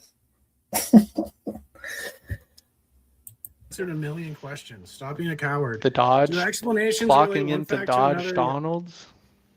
That's insane. You're saying I'm dodgy. I was good faith answering your question. No, you didn't answer the question. I've been here in good faith. You're being so rude. Brother, when a question gets so difficult, rude. you don't get to start Oh my asking me God. questions. It's the only thing that's difficult is the fact that you don't know what the fuck you're talking. Because another projection, when a question gets difficult, you don't get to ask me questions. Your position is difficult, so that's all he's doing is asking questions. That's So exactly rude. what he did. Brother, when a question Like whenever, remember when he would get, oh, I don't like where, and then he'd change the topic. Remember that? Early, I don't remember. I don't remember specifically what the topic was, but he was doing that. Yeah, there's a lot of projection going on. That's what I'm saying. Like at this point, it's just about like analyzing his psychology because he's stifling the conversation with bad faith, blaming you totally. question gets difficult, you don't get to start asking me questions. It's the only thing that's difficult is the fact that you don't know what the fuck you're talking about. That's the only. I've been asking you just one simple question. It's just that simple. You and asked if me you a million questions. that's Now, to because answer the your question- worldview is very unclear. It's really not. You're just pretending. Do explanations relate one fact to another? Yes or no? We're gonna just keep asking the question until we get an answer. He's like, I got you. After 700 questions, you're not answering one. I got you. So, do explanations relate one fact to another? Yes or no? Can we get an answer to the question? Do explanations Will we get relate an one answer fact to the another? question? Yes or no. I answered a million. There's no limit. There's no threshold on how many questions I get to ask. I'm the That's great. damn host. You're on my panel. Total authority. So you can unmute yourself and start bitching again, or I'll just drop you. You know what they'll say? If you, like in a critique like this, we're pointing out this bad faith, their ultimate answer is going to be like, well, that's what Darth does. I was just acting like Darth. They all act like Darth. Right. They're all hypocrites. They don't have any standard or anything. They're just assholes. Yeah, well, it's like you get to act like Darth after you complained about him for years. So what's really happening here? How do you complain about someone they're doing it wrong, then do the same thing and justify it, and never even answer to your ethical system that's pointing out someone's wrong? Yeah, they always treat me like this on panels. Yeah, man, you got some thick skin. We're going to start answering questions. Well, I'm not allowed to ask questions, though. Wait, did he say we're going to start answering questions? Is that what he just said? Uh-oh. Yeah. So you got to catch these little things. I know it's difficult when you're doing this with this guy, but like it's there, right? Think about that. Yourself and start bitching again, or I'll just drop you. Right? We're going to start answering questions. We are. Well, I'm not allowed to ask questions, though. He's saying that as That's like not fair. No, so I'm asking. That, like talking to, that's condescending, right? That's like but that's like how you talk to a child, like, okay, little Timmy, we're gonna start answering questions now, Timmy. Like that's I know, but it's still worth pointing out. Like, oh, okay, good. So we're gonna start answering questions. Thank you for saying that. I appreciate that. It's still worth, because I mean, even if you want to play at this point, you know, he's making a lot of mistakes. You to answer the damn question. Can I ask you questions if I answer? Once we finish with your argument, yeah. Oh, once we finish with my argument. Yeah, why would we take a break in the middle? What's your question? Well, I can't use the Socratic method. I mean, I thought that would, to me, that would be the best way to explain your huge blunder. But you're not interested in that. You're interested in putting on a show because all you care about is optics. So what's your question? Are you going to answer the... All right. Yeah, that's what's happening here. That's right. If you have a fallible being, right, why is it impossible that they have access to a universal? What's the contradiction? And I thought I already answered this question. Yeah, let's hear the answer. Let's see what ChatGPT has to say. A fallible being on its own cannot justify that it's access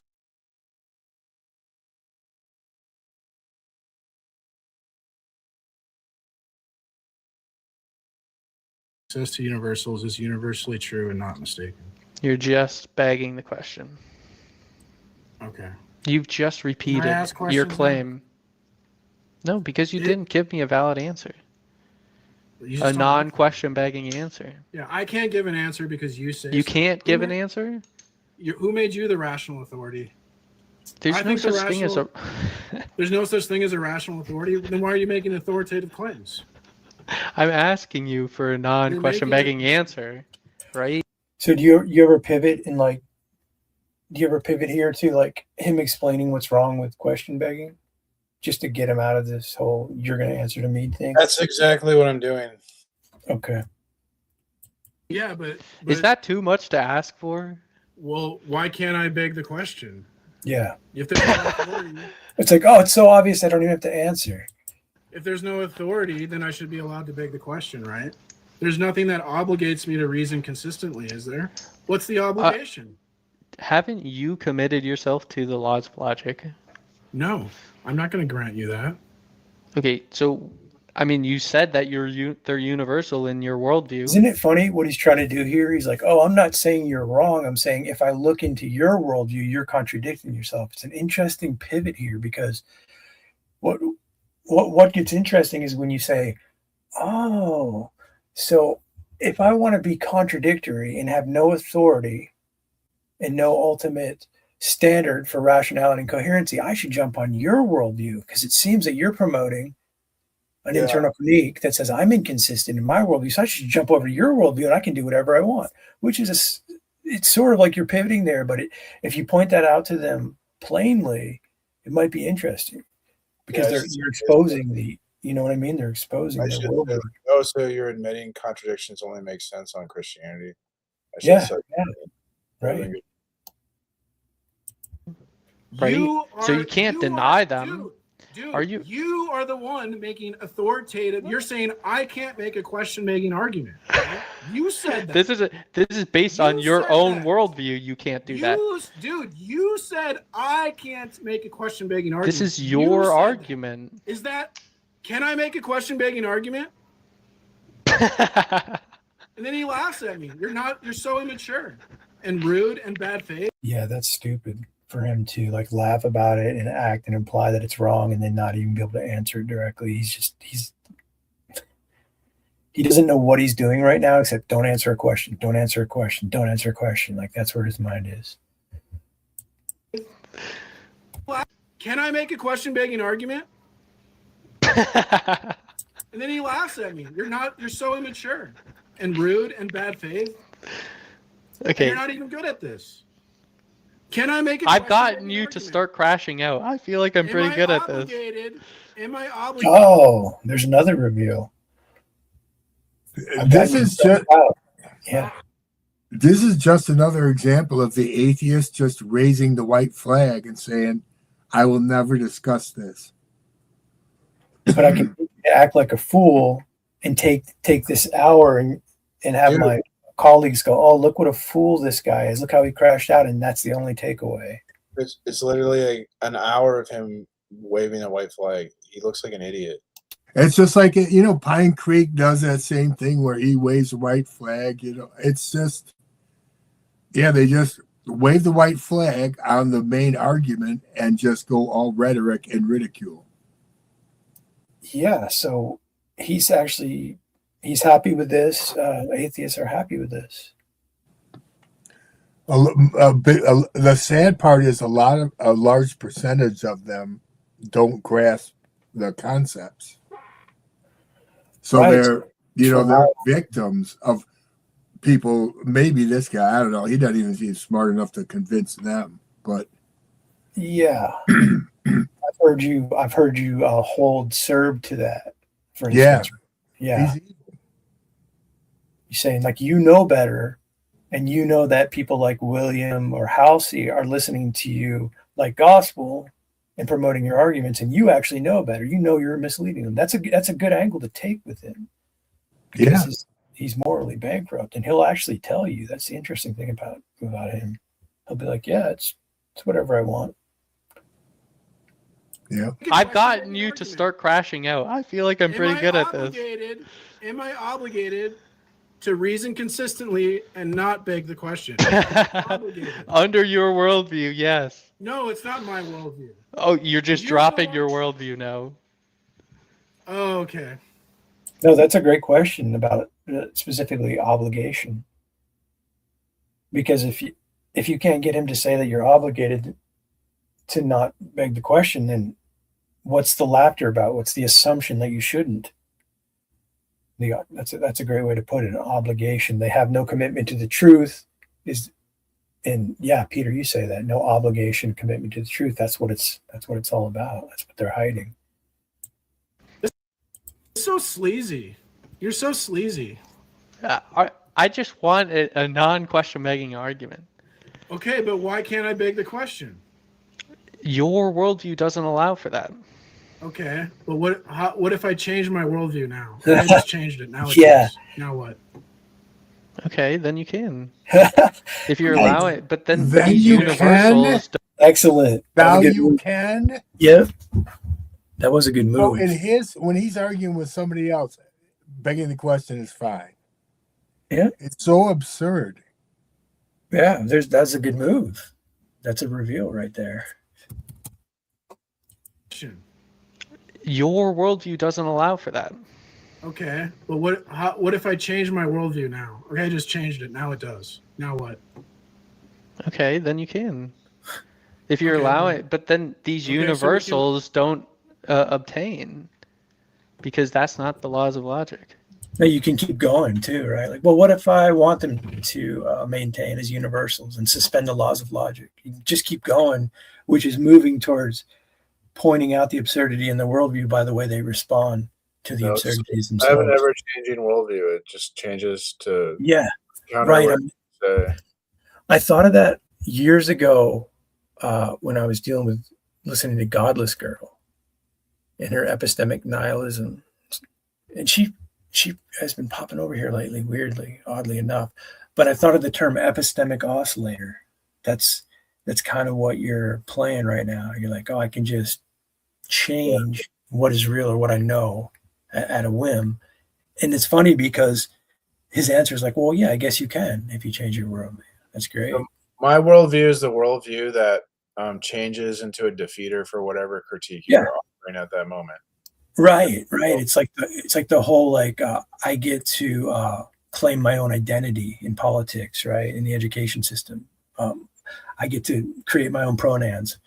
Pronouns like, okay, well, I am the king and the authority of all that I come in contact with. That's my pronoun. And people are like, no, wait, you can't do that. It's like, why can't I do that? Why is that? Now you're discriminating against my pronouns when you're trying to say that everyone has the pronouns. The education system that these guys are under, you can see how it bleeds into basically statism.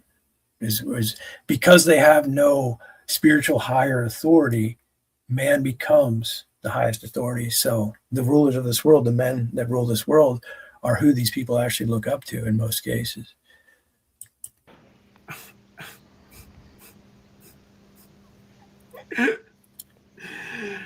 Okay. So are we going to change your worldview now? I don't know. Am I obligated to? There's no obligation, There's no right? obligation. I'll just kick you. I'll just kick you if you don't want to talk about Well, your I don't worldview. understand. Like, why are we making arguments if there's no obligation? If there's no like norms that we have to follow? Can I just say God exists because God exists? Yes. Is that your argument? Do it.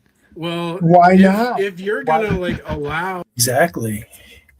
He laughs like, what's stopping him from using that as his argument? Right. He's laughing like he almost gets what he's saying. Like, oh yeah, I guess he could. He's definitely he's clearly on the dishonest side of the equation. Oh yeah. I mean, he's revealed it all through the conversation. I think I'm doing pretty good because I've got you unhinged. Comments like that. You have to answer the questions. You don't get to ask me any. bunch of reveals here. Oh, being arbitrary. Are we allowed to be arbitrary? There's no. I never said we're supposed to be arbitrary or allowed. I'm just taking your worldview. I'm saying He has this a is the logic. program titled Metaphysics and Epistemology, and now he's saying there's no rules whatsoever. Anybody can say whatever you want, make any claim you want. Yeah. It is absurd. This is what denying God leads to. Yeah. Good job, B. Mars. Postmodernism. But they never want to admit it, right? So it's like what they want to do is they want to put perfume on a put perfume on a pig. So they'll hold these views, but they never really want to admit how absurd their foundations and everything is, and like all the tensions, you know. Yeah.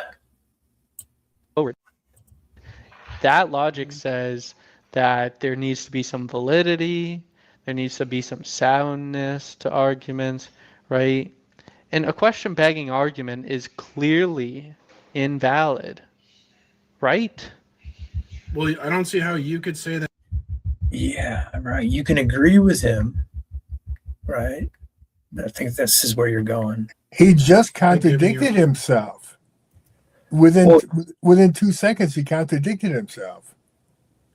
Yeah, lay that out. Well, he just said that there's no rules. So he wasn't going to hold him to anything. Yes. And then he just turned around and started holding him to it. So, yeah, he's trying to move it into an agreement. Like, there's no rules, but we can agree on this. That's kind of the dialectics, right? Yeah, they're always, kind of. But you can say, look, I can agree with you, but it doesn't mean I can't challenge how you got to that conclusion. That's what's key with these guys. You can say, okay, 2 + 2 = 4. We can agree on that, but I want to know how you can make an account for that possibility in reality. And yeah. It just, sorry, 1 sec. It just popped into my head. You know, it explains why Darth ended up the way, way he did. And to a certain degree, I mean, why put up with this? Well, right. This was very good at exposing, but it takes a long, it was brutal, but. Well, it's interesting. I would agree with you. Like with Darth, he's highly marginalized. But the funny thing is now that people start to review his videos, other Christians who aren't even into the presuppositional method, they're starting to realize that he really had something there that they can utilize. So even in his journey, which probably hasn't been that favorable to him on an emotional level and other aspects, it is creating some waves now. So I like P. Mars coming over here and listening to him and talking to him, because he obviously learns a lot from Darth, but it comes up a lot that we talk about, like, not getting too marginalized or too emotional, because he's going to fall into that trap. This is the game they play. But this is a good display here. Like, you get a little bit irritated, but you're still bringing it back and showing how he's being a complete fool. It's good. Valid, right? Well, I don't see how is that there needs to be some validity, there needs to be some soundness to arguments, right? And a question begging argument is clearly invalid, right? Well, I don't see how you could say that given your worldview, though. We're not analyzing my worldview. Well, we're analyzing your worldview. We're assuming your worldview right now. No, you're assuming your worldview. And when he gives you his worldview, you're challenging his assumptions. He's asking you how you have the epistemic methodology to challenge anything at all. And you're saying, no, you can't ask me that. And if he's assuming his worldview, then God exists. Yeah, if he's going to assume it, right. All he's doing is going, you can't make an argument because I say so. Like, that's basically that is it. No. But my argument includes analyzing your worldview. That's part of my argument. So I'm not allowed to make an argument because you say so? In what world does this one, dude? Let's stay to this one. Your argument need mine? in this actual world. A transcendental argument is making two arguments at the same time, which makes it distinct from a deductive argument. And a deductive argument. In what world does your argument need mine? And I'm like, in this actual world. Yeah. He's flustered, man. Why would he even ask that? Argument. You're not doing that, right? It's a comparison of two worldviews. Yeah, That's it's weird. the point that you got, that has to be clearly made. Yeah. It's weird how, like, they know they can't really escape the validity of that idea as much as they want to. Like, well, yeah, that makes sense. One person talking to another, we're comparing ideas. Well, I think it's important to stress that it's a comparison of the worldview to kind of avoid the you're attacking my worldview, Yeah, that's true. What we could point out too is that he thinks he's clever. He thinks by not answering, he's somehow winning something or avoiding losing. But by not answering, he's demonstrating the conclusion of tag that there is no other alternative. Right. Yeah, that can be pointed out, right? You should send him this video just in hopes that he might watch it and learn something. I mean, he won't tell you, but Right, but have you not presented a deductive argument here? Is this non-deductive? Is this abductive? Is this this is a transcendental argument in a deductive syllogism. Exactly. So this is a sleazy move. I point this out. What he's doing here is very sleazy. Yeah, because you asked for it in a syllogistic form and won't give your worldview in a syllogistic form. Yeah, like give me an argument in a syllogism, then you give it. I'm afraid this argument's a syllogism, so it's like he's right. So, but still, if he's challenging any premise of the syllogism, say, what is the syllogism that's pointing to my premise being wrong? I haven't heard that come up, and I think that's gonna stop a lot of these guys from playing this game. Are they going to be able to present a syllogism to refute premise two? They just go that he'll go. You don't have to. That's what he's been doing. He's been going. I don't have to give an argument. I don't have to give my view. That's what he's been doing. That can't refute it without an argument, even if it's a silent one, dude. You got a silent argument in your head that premise two is wrong. I've laid out a syllogism for you, but you won't lay out a syllogism to say, well, my premise is wrong. I mean, that's obvious bad faith. But I mean, this guy's off the chart with bad faith, obviously. Inductive?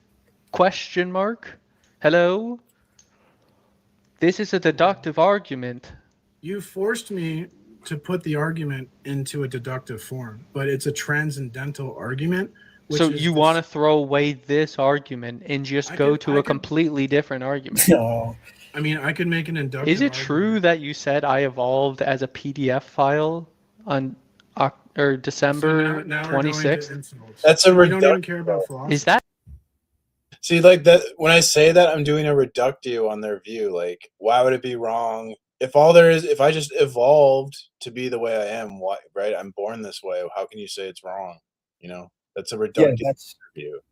That's interesting. That's what happens with Ace through a different pathway with fatalism or hard determinism. When you start arguing, you're saying, why are you arguing with me? I'm doing exactly what I'm supposed to be doing.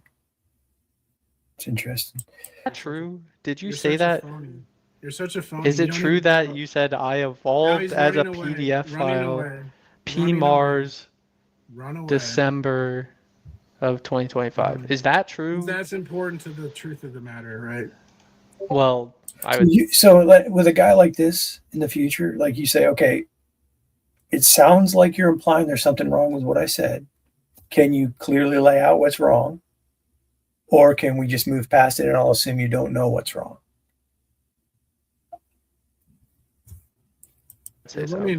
You're running. It's not. So I could. Because if you are a PDF file. Do you understand that you could put an inductive? What is a PDF file evolve? Do you understand that you could put it? Do you understand you can put an inductive argument in a deductive form, but that doesn't mean it's a deductive. You can put an inductive argument in a deductive form. Yes. So that's what I'm doing with a transcendental argument. Okay. It's a transcendental argument. What do you but I'm putting what do it you in a think an inductive form. argument is? An inductive argument would be where the conclusion would probably follow rather than necessarily follow.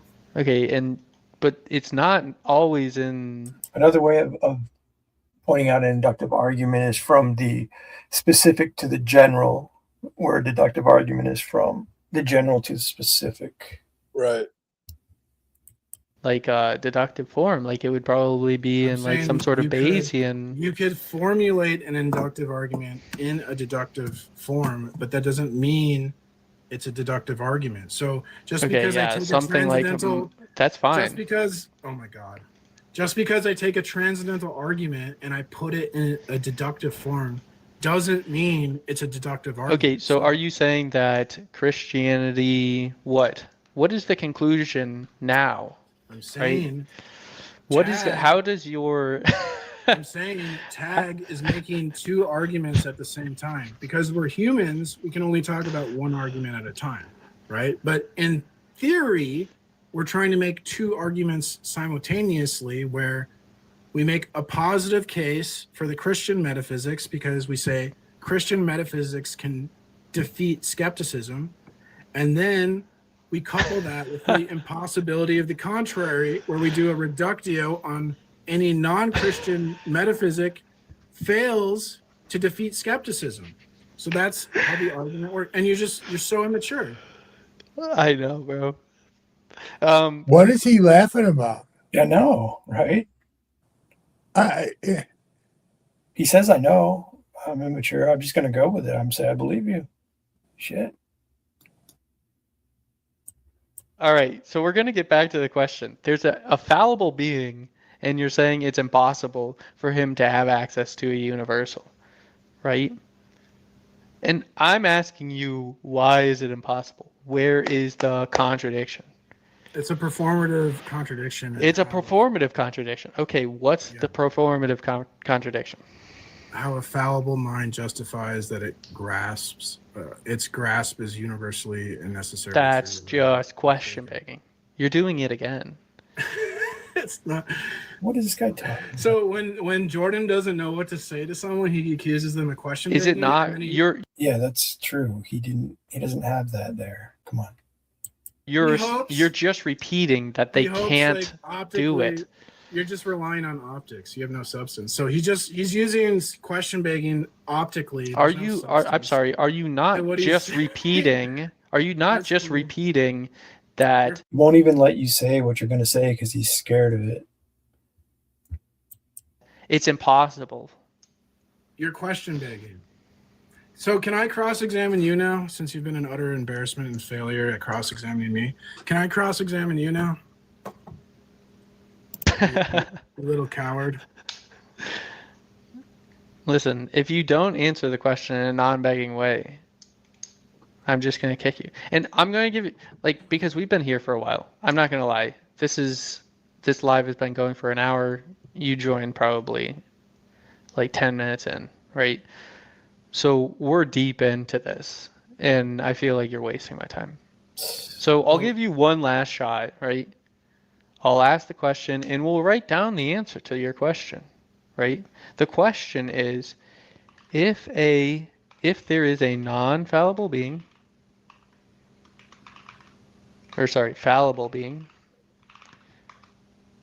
why can they not access universals? Answer. Let's hear it. Okay, before I answer though, I'd like to say that I feel like Jordan is the philosophical equivalent of a little girl crying with a skinned knee, and the answer is. Thank you. Did you ChatGPT this? The issue isn't whether you think you know universals; it's how the issue is how can a fallible mind justify that its grasp? Why are you? Yes, justification is what. I mean, this guy's obviously playing games, but I really think justification is hard for a lot of these guys to grasp. Like, why would I even need to justify something? But that's it, the justification. Even like the Gordon Stein, right? Stein is like an attorney. He didn't grasp When Bonson said, you can't even account for counting, you can't give me an account of balancing your checkbook. He's like, well, I can balance my checkbook. And he's like, yes, I know you can. But you can't give an account for the reasons behind that, the preconditions necessary in order to do that. Why do you answer the question with a question? Mistaken. A fallible being on its own cannot justify that its access to universals is universally true and not mistaken. Okay, Mr. ChatGPT, why are you answering my question with a question? I didn't. A fallible being on its own cannot justify that its access to universals is universally true and not mistaken. Why? Because why can they not justify? Because they're fallible. That's just begging the question. So I appreciate you for coming up, Mr. P. Mars. This was a fantastic conversation. So it's cool. Enjoy so when anyone listening, your when he doesn't know how to... Oh, he almost got the red coat. Wow, the guy's slimy, dude. You know what though? It's worth it. It's worth it to see that and do the critique. To me, I think what you're doing there at the end is interesting too to implement. And when you're dealing with these guys, is start talking to the audience, because you're not getting anywhere with him. You're not actually having a conversation. So you end up pointing out the, like, what you're calling the optics, or and what's happening in the periphery. Like, you can point to people and say, he's just doing this. I'm asking him a question he won't answer. He's only asking me questions. He's not accepting the answer. He's not understanding. And then you just appeal to the audience, because you could see when you did that, it makes him nervous. I do this with Ace too, and he hates it because he just keeps playing games. So I go, okay, well, you know what, ladies and gentlemen, if you're listening, here's what I laid out, and here's what he's doing now. And they say rhetorically, might just to like throw in like, well, we'll let the audience decide. Yeah, something like that too. Like maybe just another person chiming in will get it moving somewhere other than this. Oh, I'm just going to marginalize you and call that a win. He's trying to do what they did to Darth. Don't want to see you go down like that, brother. Well, Darth's not down. He's still active. He's still going. Oh, there's a 5-minute clip I could show you guys from today when I walked into Jill's, and yeah, let's look at that. Yeah, it's pretty quick. It's a little staticky, but he just laid it.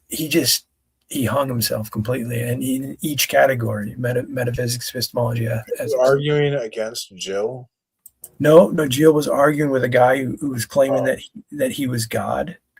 Oh, okay. And I was like, Jill, why are you doing this the long way, right? Like with evidentialism, just ask him the right question. So I ended up popping in there and asking. I didn't know that guy.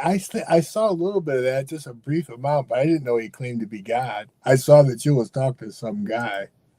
Yeah, I mean, he did, but that was the title. Usually, if someone claims to be God, what?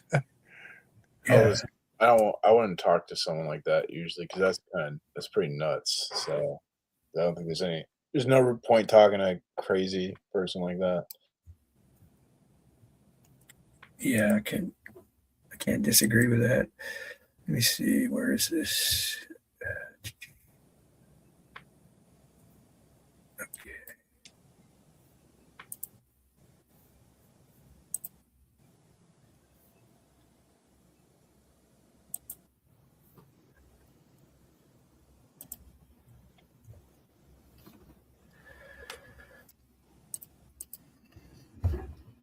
All right.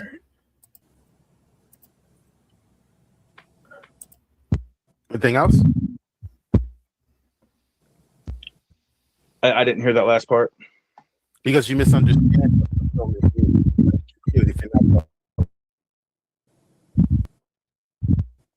The guest needs to mute his mic when he's not speaking, because when you try to talk after him and he's not muted, it comes in all staticky.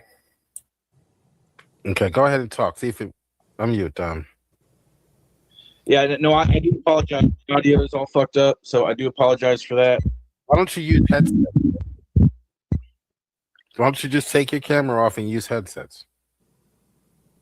Can you do that? I don't have headsets, man. I do have a mic for my computer, but I only have 2 plug-in ports for my computer, and I don't have an extra plug-in port for the microphone. Okay, so Jesus said something, and you don't believe it to be true. That's fine. I'm not going to argue and try to convince you to have faith. One thing is for sure. The 3 hours that we discussed, you haven't demonstrated anything. So that's why there's so many different religions, because people believe things that they can't demonstrate to be true. Okay? You're part of the problem. But is Jesus, I mean, you say Jesus lied.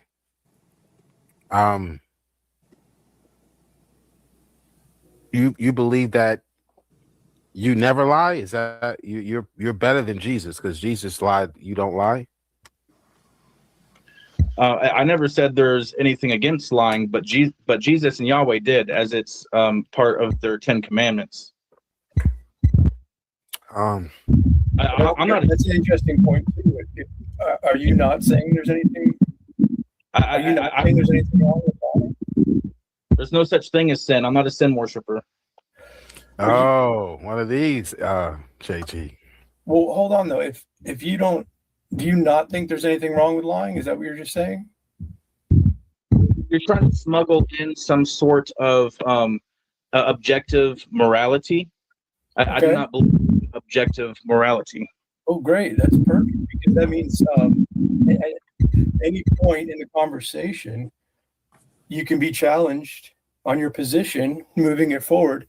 You're ultimately saying this is all my opinion. I can't validate it with any truth or falsity of how you ought to act or how you ought to handle these matters. You just shut yourself down because you have a subjective ethical system. So you're claiming that your ethics are objective, is what you're claiming? I come from the Bible. Well, easy little buckaroo. I can prove to you that you are also a subjective moralist. So you might want to tread on this one carefully, or else you're not going to be able to sleep well tonight. Yeah, the problem with that is if you take the what did he say? Could you run that back? Yeah, Buckaroo, I think. Yeah. Well, easy little buckaroo. I can prove to you that you are also a subjective moralist. So you might want to tread on this one carefully, or else you're not going to be able to sleep well tonight.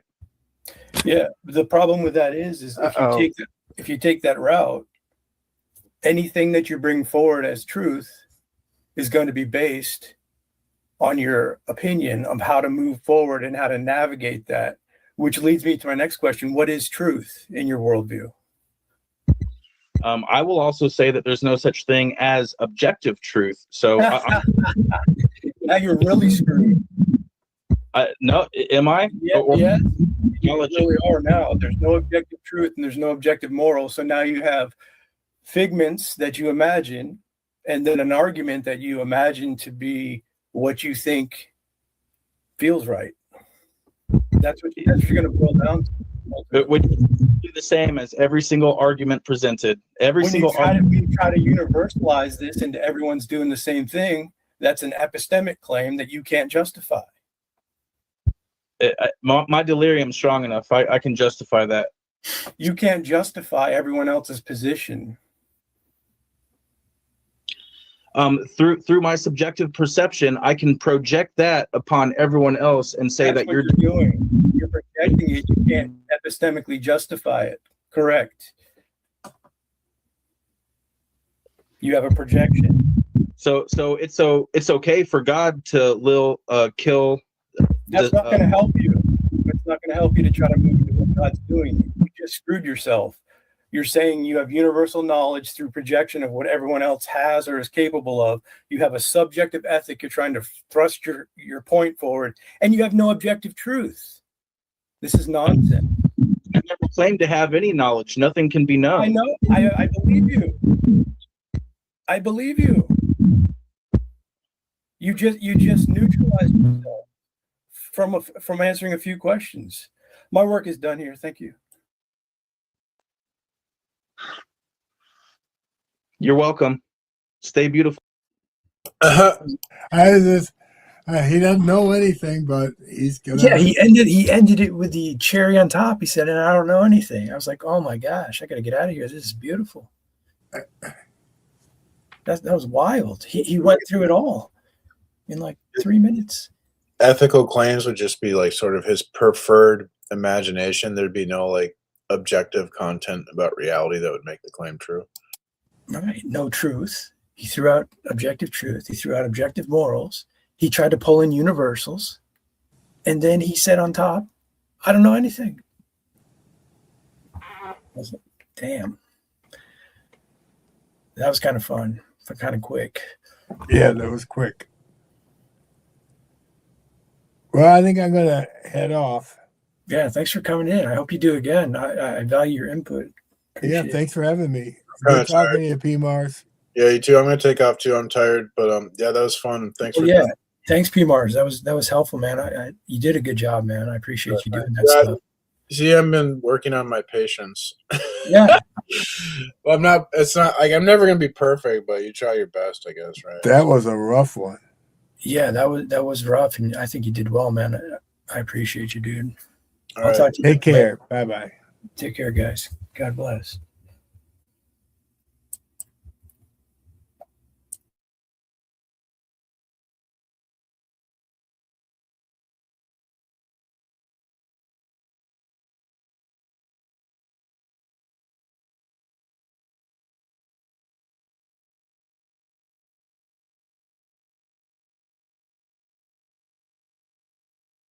Yeah, Whitney, thanks for hanging out. Thanks for bringing up that that little piece of footage too. I probably wouldn't have played it unless you had brought it up. And it was a good little snippet.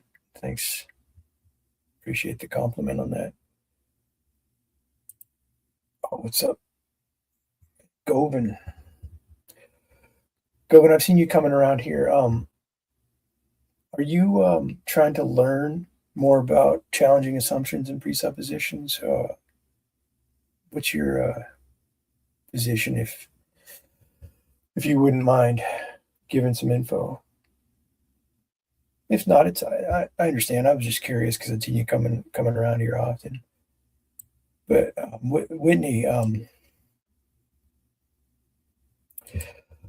I'm glad you're picking up on some of this stuff, Whitney, because I don't hear from you often. I mean, you're always in the comments here in Aces and other places, but I've seen you pop on here and there. But it would be interesting if you learn more about this methodology to see you challenging people with some of these questions. I guess even if you just look at it just from a perspective of a female, I've never really heard a female get into the presuppositional method. So we'll see what happens, but shoot, that was a good opportunity today. I mean, I might even like to go and talk to the guy that we watched PMARS with, because I'll take a bit of a different angle with him, but I get the feeling at the end of that he just won't answer a question as a strategy. Still, there's still some wiggle room there, because he did reveal a lot in that conversation. You just have to be kind of ready to catch it. And that's what the critiques are for, and that's why the critiques are good. Because, we stop it all the time. Really, an hour video being critiqued can take 2 or 3 hours just to get through it, depending on how many errors there are, or, misdirections, all sorts of things going on there. But the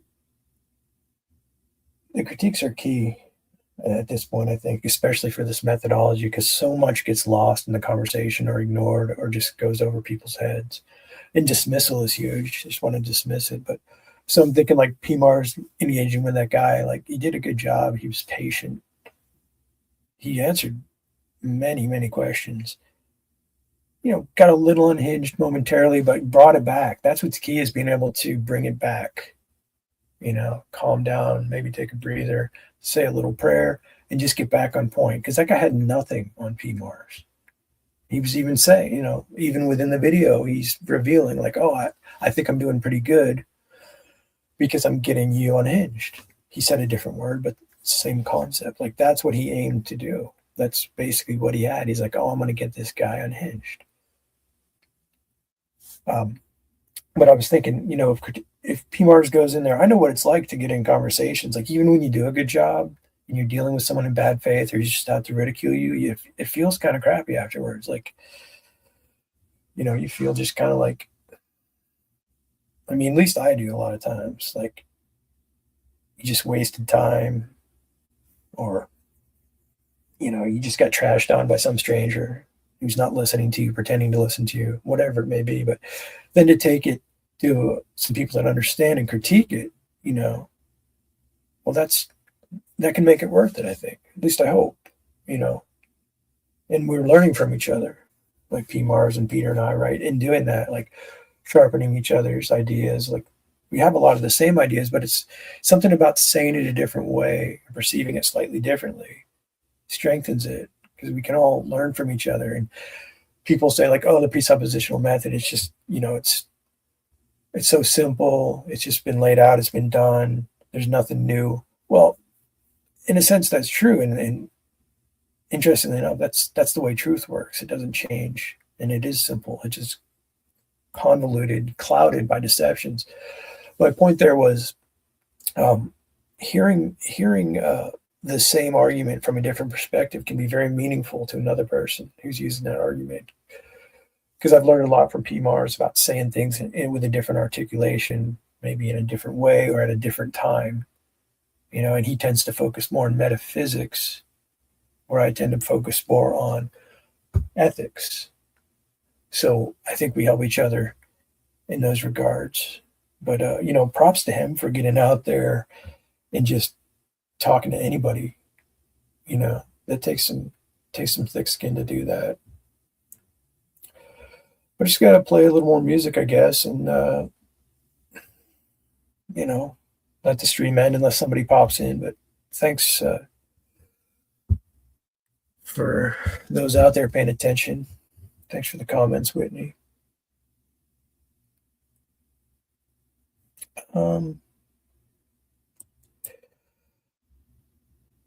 Very reform, poetry, and audacity. Some passages. I guess that means that you're just. I mean, I'm trying to read between the lines there that you're not a believer, but you appreciate some of the scriptures. I don't know. It's fine. I mean, we can talk as time goes on. I'm not saying that the position of denying the scriptures and just appreciating them as poetry. I wouldn't say that's fine, but I'm not going to argue with you right now. But I appreciate you giving me the information.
Bye.